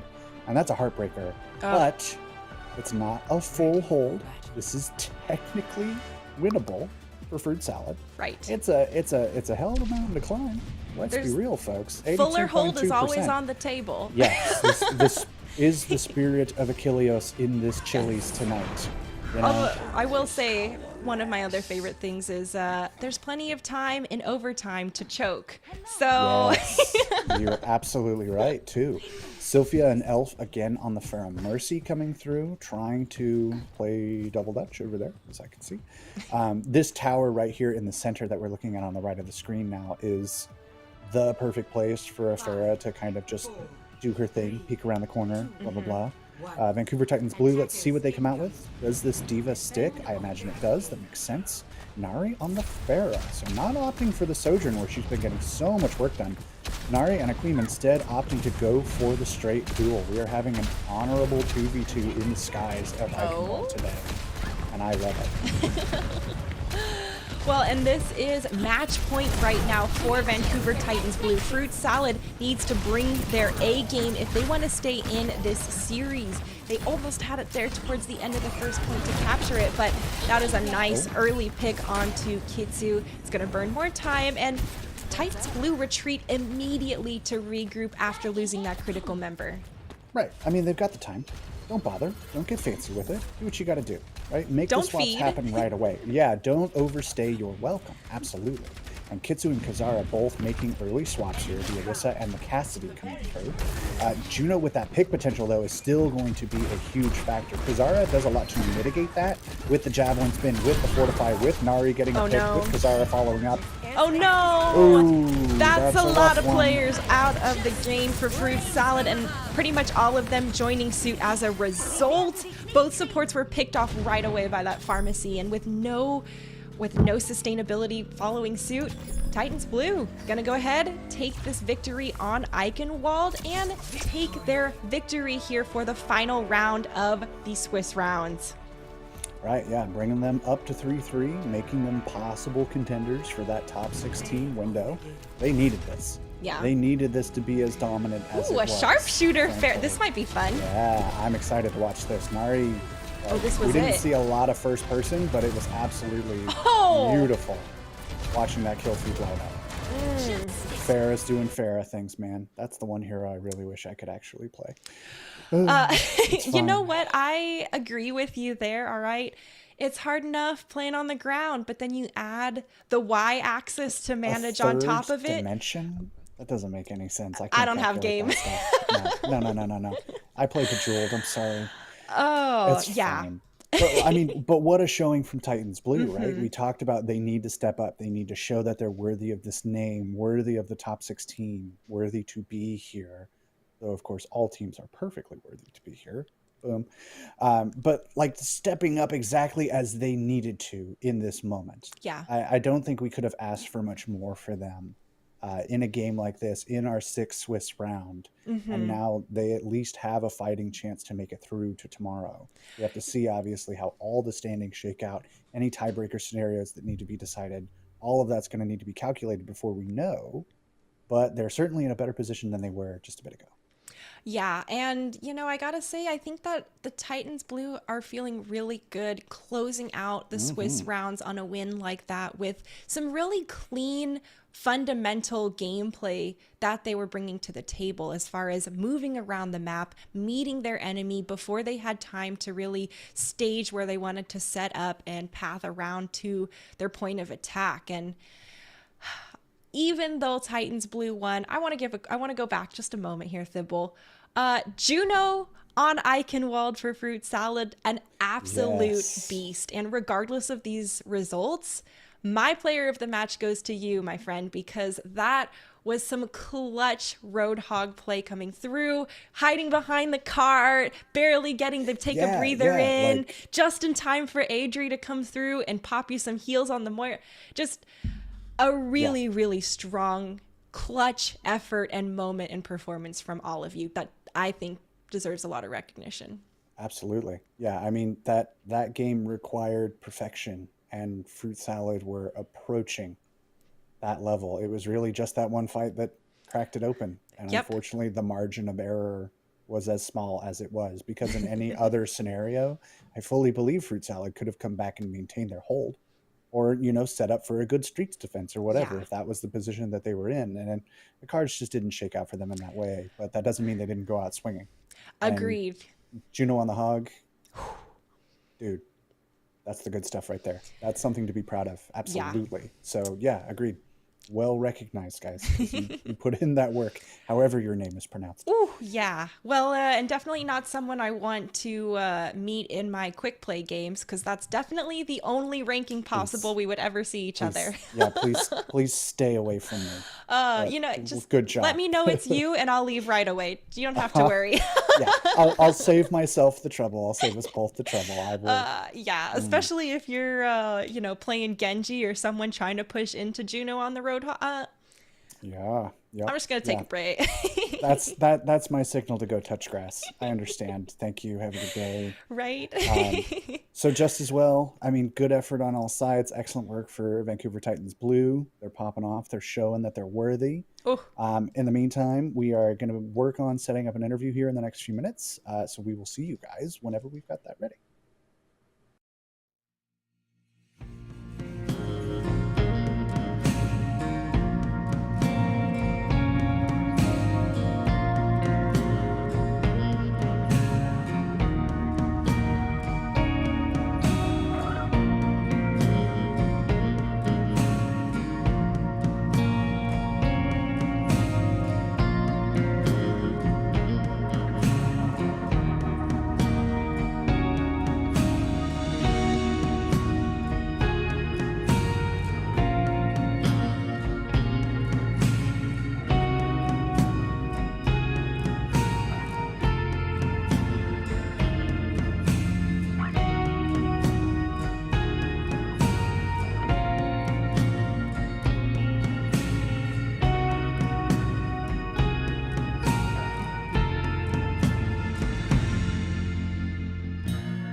everyone, and welcome back to the Calling All Heroes Challengers Cup.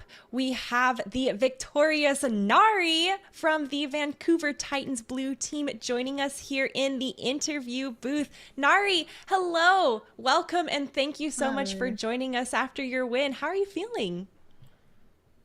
Feeling good. First two games weren't great, so I'm glad we could actually close it out with a win.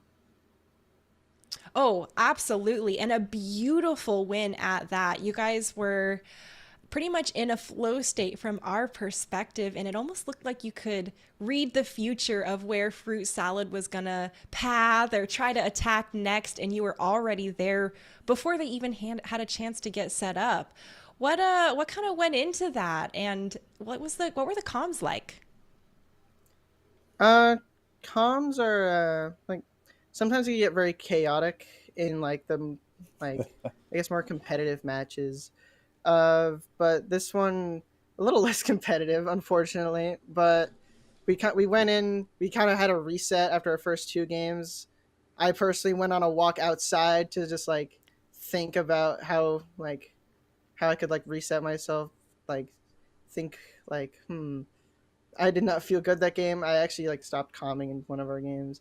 So I went back in, reset everything just off the table. Nothing else matters. We just go in, we do our best, we play our game. Well, you guys had a fantastic performance on that last match, and I think you were successful when you recalibrated, and you guys absolutely brought your A game. And, you know, you yourself are actually returning to the Challengers Cup. Is that correct? Mm-hmm. You were on Cataclysm before? Yeah, it was one of the free agent teams. We got through to top 16 there as well. I don't know if we're gonna get it here, but I know there we got through top 16, but got eliminated first.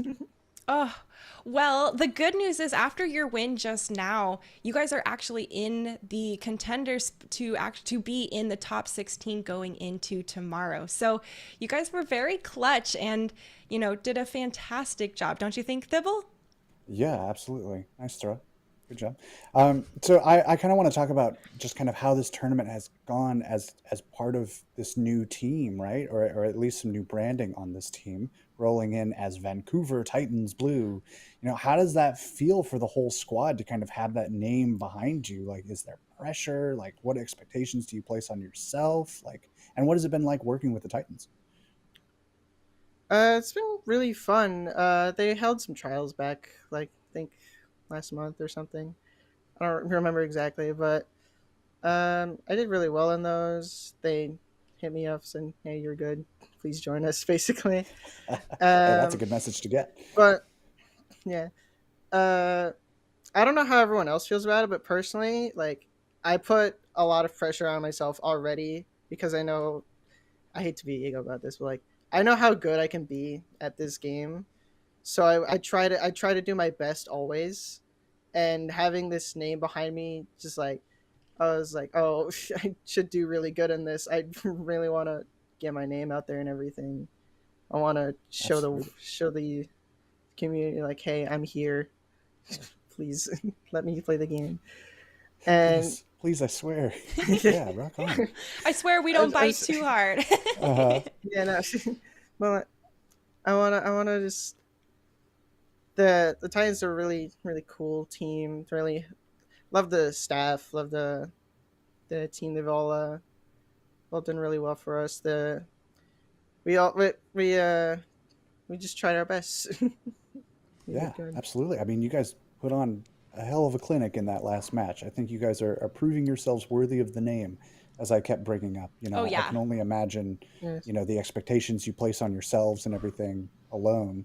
You know, I know competitors will always like, I am my own harshest critic. No one can be more kind of Exactly. like introspective on what I'm doing than I can be. So, I mean, I think I will certainly say I believe you are living up to the expectations you're placing on yourself because you had a hell of a game. That Farah was disgusting, by the by, right at the end. I was Yes. going to ask some sort of question about it, but I think it kind of speaks for itself. So, bravo on I'd that. like to point Great out that job.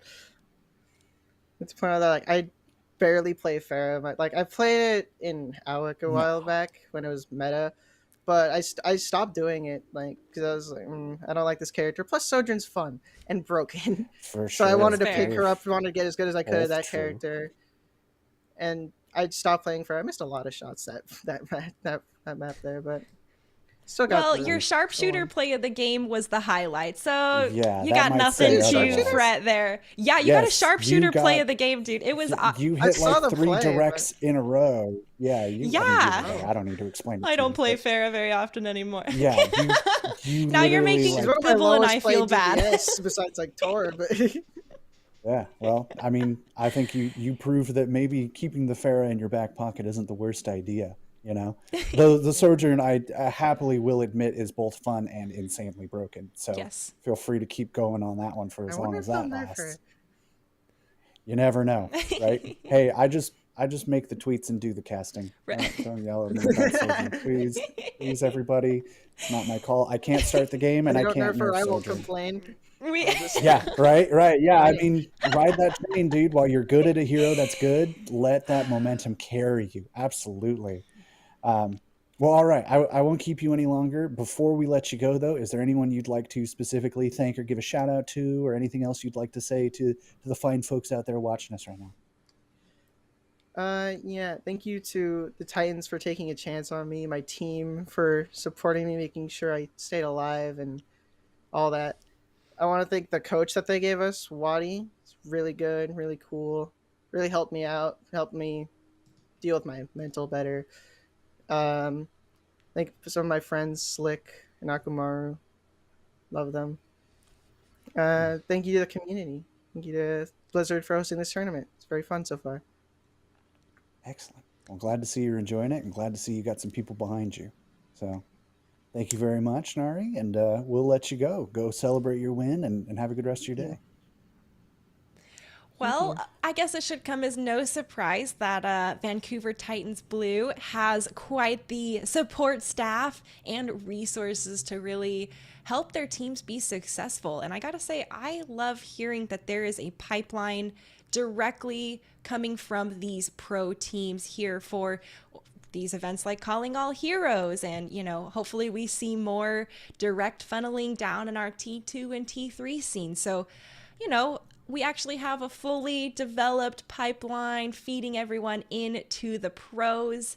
But esports is young. We've got some time to cultivate, and we've got some time before our overall standings finalize as well, Thibble. It is the Swiss Series round, so everyone plays at a little bit different pace, and we've had some heavy hitters that I'm sure are going 3 maps, not wanting to go home at all, dude. Absolutely. Yeah. So we're going to take a quick break while we kind of see how everything's shaken out, or if maybe there's another game in progress that we can jump into and give you guys some action on. As soon as we get that figured out, we'll jump right back in. So don't go anywhere.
Hey folks, and welcome back to the Calling All Heroes Challengers Cup.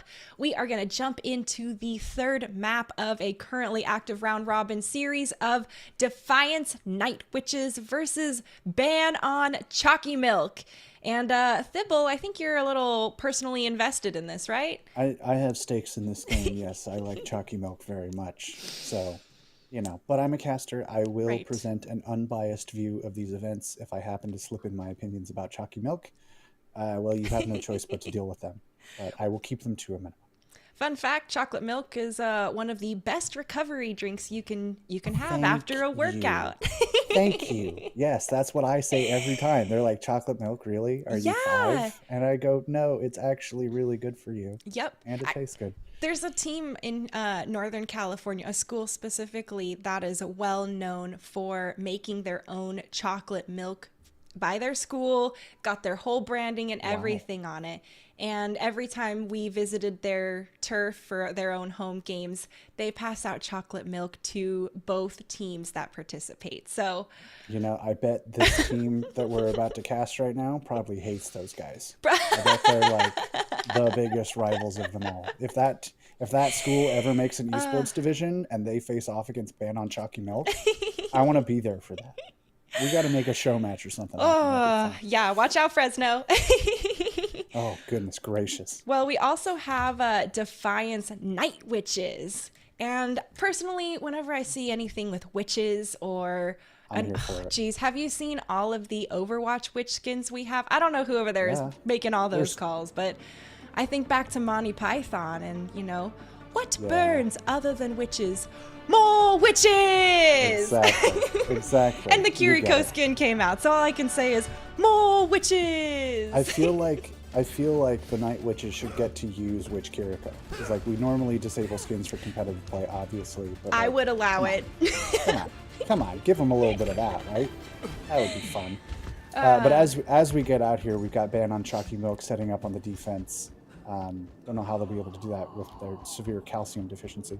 But they're looking at a composition that we've seen already today, something that we're not necessarily surprised by.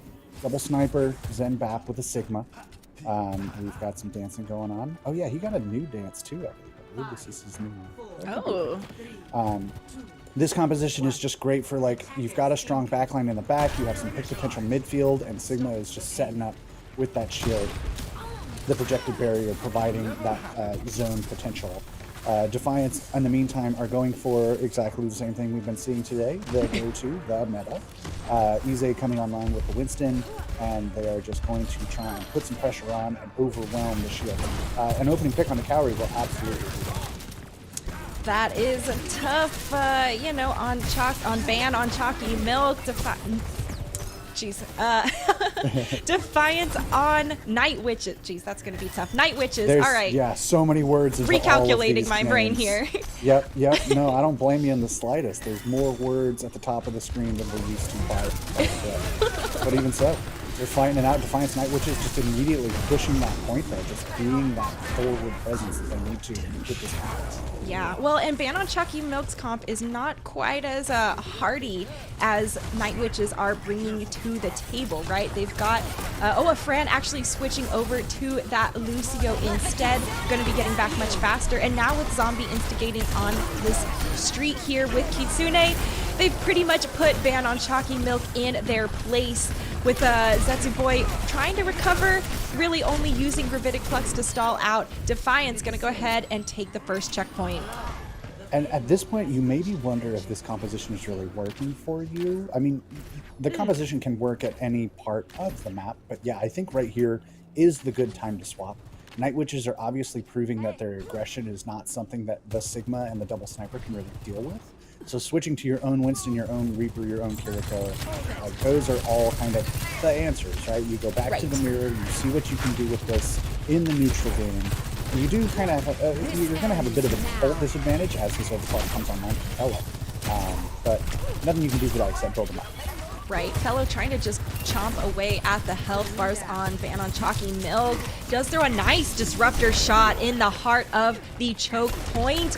Kaori goes ahead, takes down Ize as a result, and well, that is the momentum shift Night Witches were looking, or I'm sorry, Chalky Milk was looking for to stop Night Witches in their track, and this is a really strong defensive point that they want. Fran and Zetsubo as well, just stepping up, kind of chasing them off. You got to be that duo that's like, and stay out. So obviously establishing themselves, trying to take some space back because the time bank here is no small thing. Ban on Chalky Milk have a lot of ultimates at their disposal, but Night Witches are no pushovers either. They have the Kitsune Rush, they have the Death Blossom. You hardly even need it when Reaper shoots as fast as he does with the ultimate. Yeah, you might as well be a Gatling gun when the Kitsune Rush is available. Fellow trying to just free fire here from the back line. Not finding as many kills as Ize continues to push forward, putting pressure onto Chalky Milk. Now needs to come back to try and save the back line, but it's a little too late. The rest of the team has gone down, and well, Chalky Milk here defensively holding this high ramp once again. And not too expensive. I mean, you use both your support ultimates, so Night Witches will have the advantage with the sound barrier, but that's all they have. Right. No primal, no overclock to work with there. So if I'm Night Witches, you maybe try and pull those ultimates on this next fight. You've got 3 minutes. Like, it is doable, but you want to be smart about your ult economy here. Don't just throw good ults after bad. Approach that in a strategic sort of way. Do some thinking here between fights, and then walk forward with your fight. They engage with the beat. Night Witches, pop the beat here and pushing straight into Momo's overclock as a result. Not going to be as effective as they were hoping because the damage from the DPS on Chalky Milk are absolutely insane. This is honestly, if there's a point on this whole map where the defense can hold for an excessive amount of time, it is right here on this ramp in the streets phase. It absolutely is. And we've mentioned a couple times that engaging with beat is generally regarded to be not the greatest move historically. I don't know if that's still true in this meta, but I think the thing that we saw there is a prime example of why we say that. Because you can step up with the beat, and yeah, you've got the extra health, yeah, you can walk forward without immediately dying, but if Chalky Milk then immediately back all the way up, what do you get out of it? Not much. Now though, Dog is stepping up and getting some kills. The sustain through that Death Blossom from Night Witches was absolutely incredible. There was pretty much Kaori in the heart of Night Witches trying to continue putting the damage in, and props to the supports and those fast reflexes. I was going to say, yeah, if I had to throw $1 towards whoever was probably responsible for that fight being successful for Night Witches, it'd probably be Zombie that gets that $1. I imagine Isuzu was a pretty important part of making that fight work. Because if that Death Blossom comes in and gets even 1 kill, your push is over. So for it to get nothing, like you said, props to the support line there, because that is giving Night Witches their chance in this map right now. Still more pressure here from Fellow to try and make or break the team for them. Fran does get the kill, and Cowrie goes ahead to join them in the feed. Regardless of all of the ultimates used in this fight, Ban on Chalky Milk still coming out ahead in the kill feed, and they've shaved off so much time. There's now only 47 seconds left on the clock. Yeah, not a ton of time to work with, not a ton of tools in the toolbox for Defiance, and suddenly this time bank that they had has been whittled and whittled and whittled. Like you said, this point on the map is the most defensible by probably a good bit, but Cowrie with that opening pick again. 30 seconds on the clock. So And they're going to push the issue. Of course they're going to chase, because if you can get a stagger that late, it's even more time or maybe a disadvantage for Night Witches when they try and engage here again, right? They're going to be able to touch for the overtime, assuming no one gets booped away. I don't want to prophesize any other options. So far, Ize jumps on the point here with that Winston bubble, trying to continue making space. Momo takes down Luna as a result, and well, it's time for some hero plays. Can the DPS clutch it out? Well, looks like Chalky Milk's DPS can. Momo pops one after another with the overclock, and as a result, Ban on Chalky Milk holding the defense before this second checkpoint.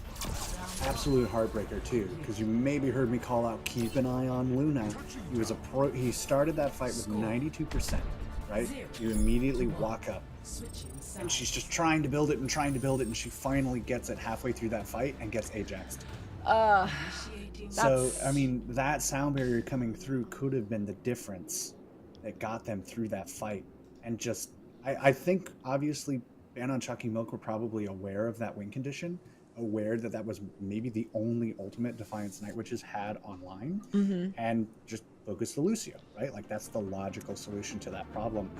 And it was literally a matter of milliseconds. You know, it was a game of inches to decide whether or not that sound barrier got out and potentially change the course of that entire thing. So now, we are back in the position that we've been in a couple times today. The line in the sand has been drawn. 83.34 meters. Most of the way through streets, you know, a respectable push overall. Not as much perhaps as they would have liked, but a chance, a place to hold. For Ban on Chalky Milk, the point you need to pass to win this series. It's match point.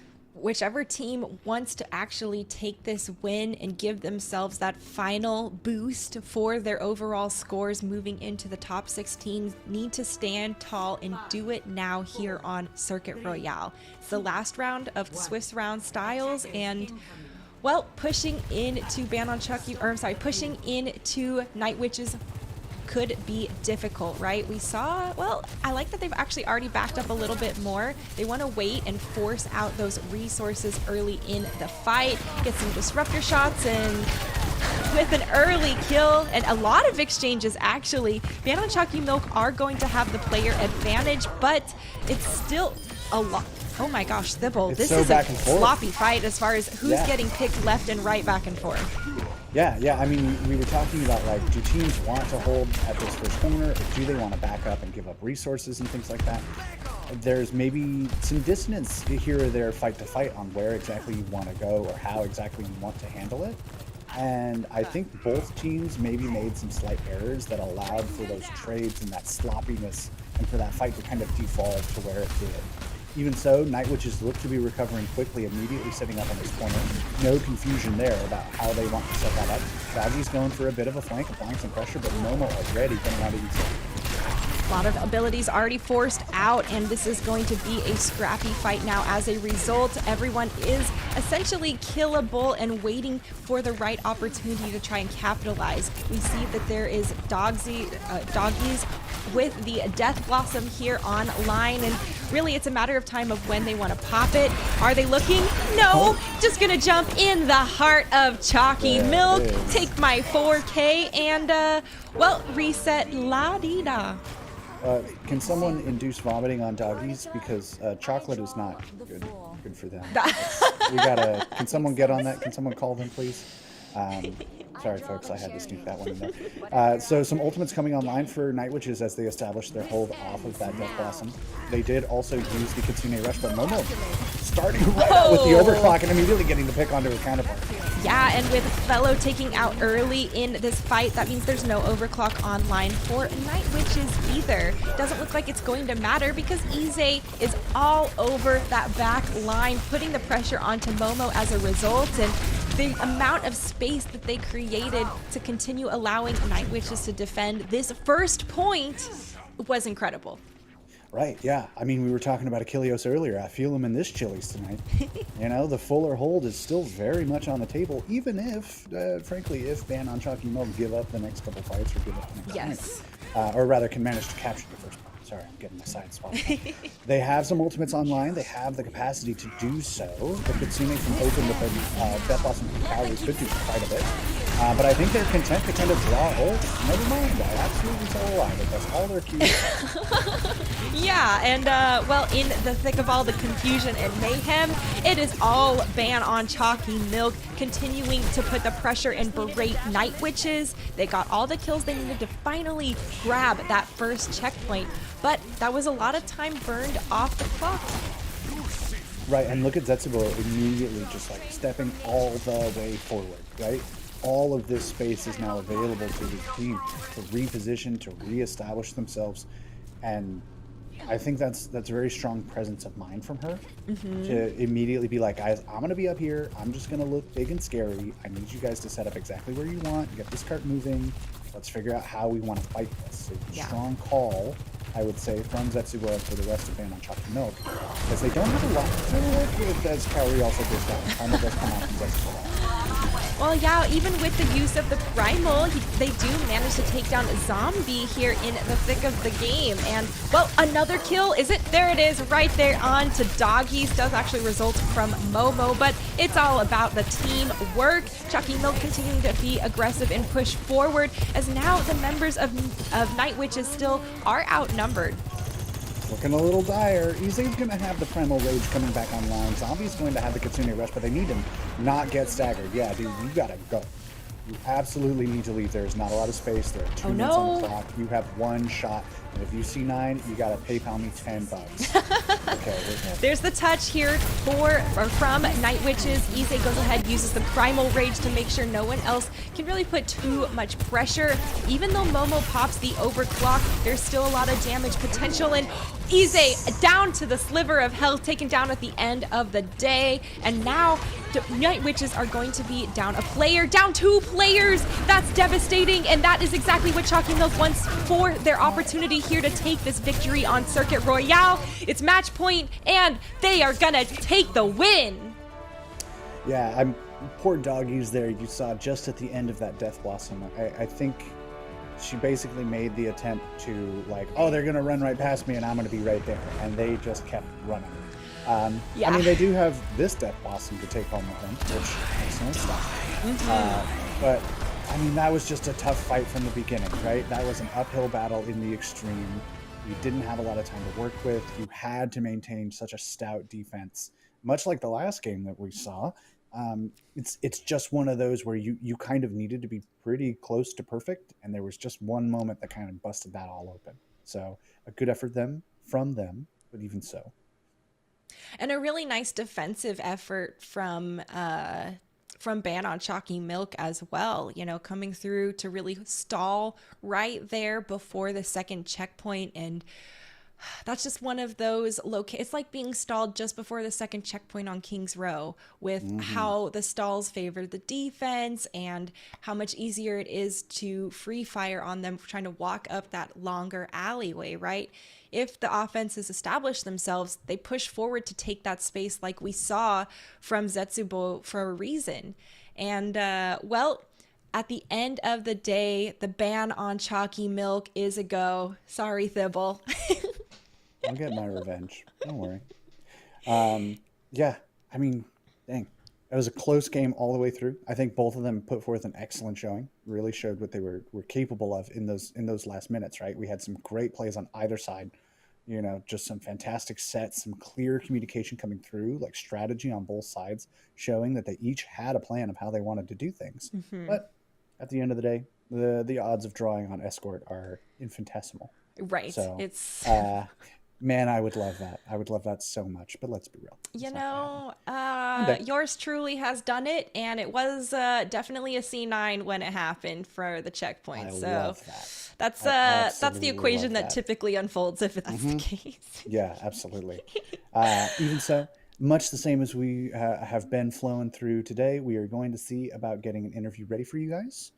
If we can, we will get that to you as soon as we can. Otherwise, we will come back to review the final standings for the day and talk about tomorrow. Be right back. Maybe. Maybe. Oh, Ah, just kidding, sorry. folks. We've been mic checking with the interviewer. Production has been busy, so we just get to stand here and stare at you for a second. Not a big deal. We are ready to go with our interview. In fact, so actually, let's just get that one going. Sorry about that. And hello there to Cowrie. How are you doing today? Hello. Hey, thanks for Yeah. joining us and congratulations on your win. Sorry. Yeah. Sorry, we're Holy throwing you to shit. the wolves real fast. Yeah, Sorry. Oh my god. Yeah, I'm a little frazzled. That was a close game, for sure. I was understandable. very, Yeah. very a lot of yelling. That's for certain. For certain. Um,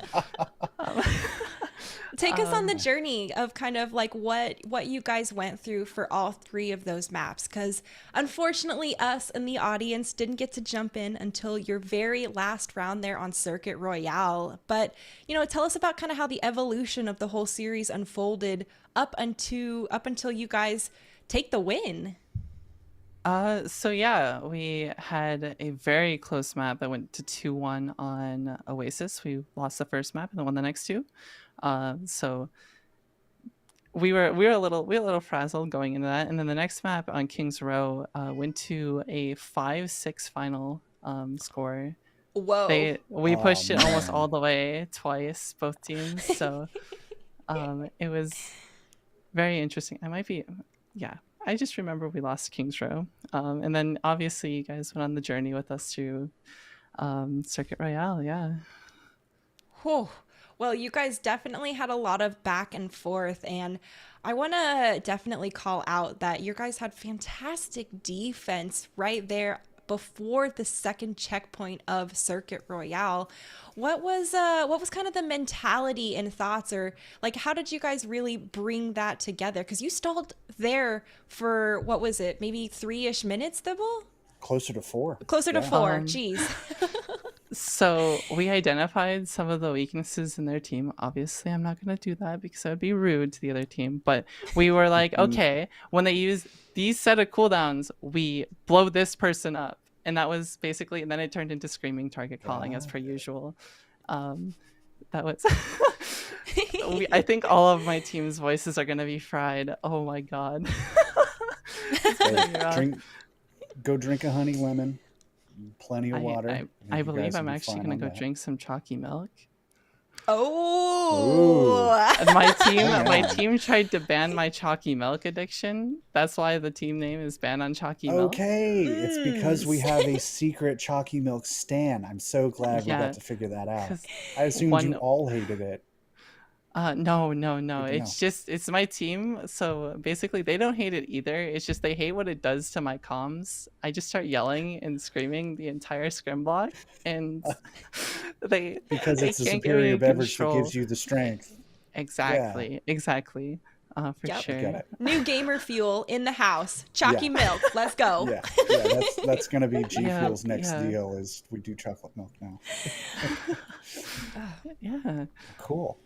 Okay. I mean, I don't think we'll keep you too much longer. You've had a long day of games and everything. Obviously, your voices are all shot, and you need some delicious fortifying chocolate milk, which is the Exactly. right call to make. But before we let you go, is there anyone in particular you'd like to shout out, or any message you'd like to send to the fans out there as we approach the end of the day? Well, I want to say a big shout out to my team. We kind of like put a lot of last second prep in. Along with I've been scrimming like 6 hours a night with two teams I'm on for Valorant and for Overwatch. So Wow. it's been really stressful, but the team has been very flexible, and I appreciate that they go through all that effort to make sure that my schedule can fit with theirs. So big ups to them. And then also, uh, you know, I've always wanted to have one of these interviews, you know? So, and ever since I was like 14, I've been grinding Oh. games competitively. And then I saw Overwatch League get announced. I was like, I want to be on a big channel one day. So don't give up. You'll get there one day. You'll get your interview. You'll get your time in the spotlight if you keep working on it. So, yeah, thank you for having me. Yeah, Well, you absolutely got that. Let's hope absolutely, this yeah. is yeah, let's hope this is the first of many, right? Oh, yeah. Yeah. And I got a feeling. congratulations on your goal actually coming to fruition. Yeah. That's doesn't always happen for us. Yeah. Bravo. All right. Well, we'll leave you to it. Go enjoy your victory. Go have a big old glass of chalky milk and think of me. I don't know. Because I like it too. That's all I'm saying. Yeah, yeah. And then yeah, thank you very much, Carrie. Yeah, have a glass and think of me, eh? Nice Yeah, nibble. the other chocolate milk fan. That's all I'm saying. I also like chocolate milk. I'm the only person here stepping up for chocolate milk. You know what? I find that I have a kindred spirit for once in my life. Sorry. Next time Anywho. we meet up, I'll buy you a chocolate milk and we'll have a cheers, okay, my friend? God, we are going to get the weirdest look from whatever waiter or bartender, wherever that is. It's okay. We'll tip well. It doesn't matter. Yeah. They'll be fine. They'll get over it. We got some stand-ins here to look at, folks. Woo. We got 17 through 31. These teams, unfortunately, will not be moving on to tomorrow. Darn. Even so, we actually do see some teams here that managed to pull out their first wins off of that last round. We have some teams here that clearly showed that they were, maybe starting to come together, get some momentum going, figuring out how they wanted to do things and the ways they wanted to do them. Mm-hmm. So, I mean, I think, even teams that land in these spots, because we see winners all the time, but for every winner, there are teams that unfortunately do not move along. But I think in a tournament like this is all such a fantastic learning experience and opportunity for them. Right. That I hope they walk away from this with their heads high. Well, a lot of teams have never had an opportunity to really play at this level of competition, at this scale of competition, right? This is a Blizzard and Overwatch Path to Pro driven event. And a lot of these players haven't had that opportunity to really be in this, more prestigious type of environment, competing against like contenders level, fellow players. And I definitely don't think that's anything to scoff at, because that can help you develop so much as a player. And if you grow from those, you will probably be seeing more of you as a result. Obviously, though, we have seen a lot of the powerhouses play. These are going to be our top 16 teams, with Dart Monkeys as the only perfect, unhindered score there for their win-loss ratio. We saw Timeless Ethereal earlier, and we just saw Ban on Chalky Milk. So a couple more powerhouses making their name here. And man, it is going to be a tough run for these teams tomorrow going up against each other, because quite a few of these are very strong. Insanely strong teams. Yeah. I mean, no kidding about there being a lot of competition at the top, right? Most of the top 11 teams are all 4-2. Like, I think that really speaks forward to minimum, right? That speaks, I think, to their dominance, certainly, but also the level of competition that I think we're going to see.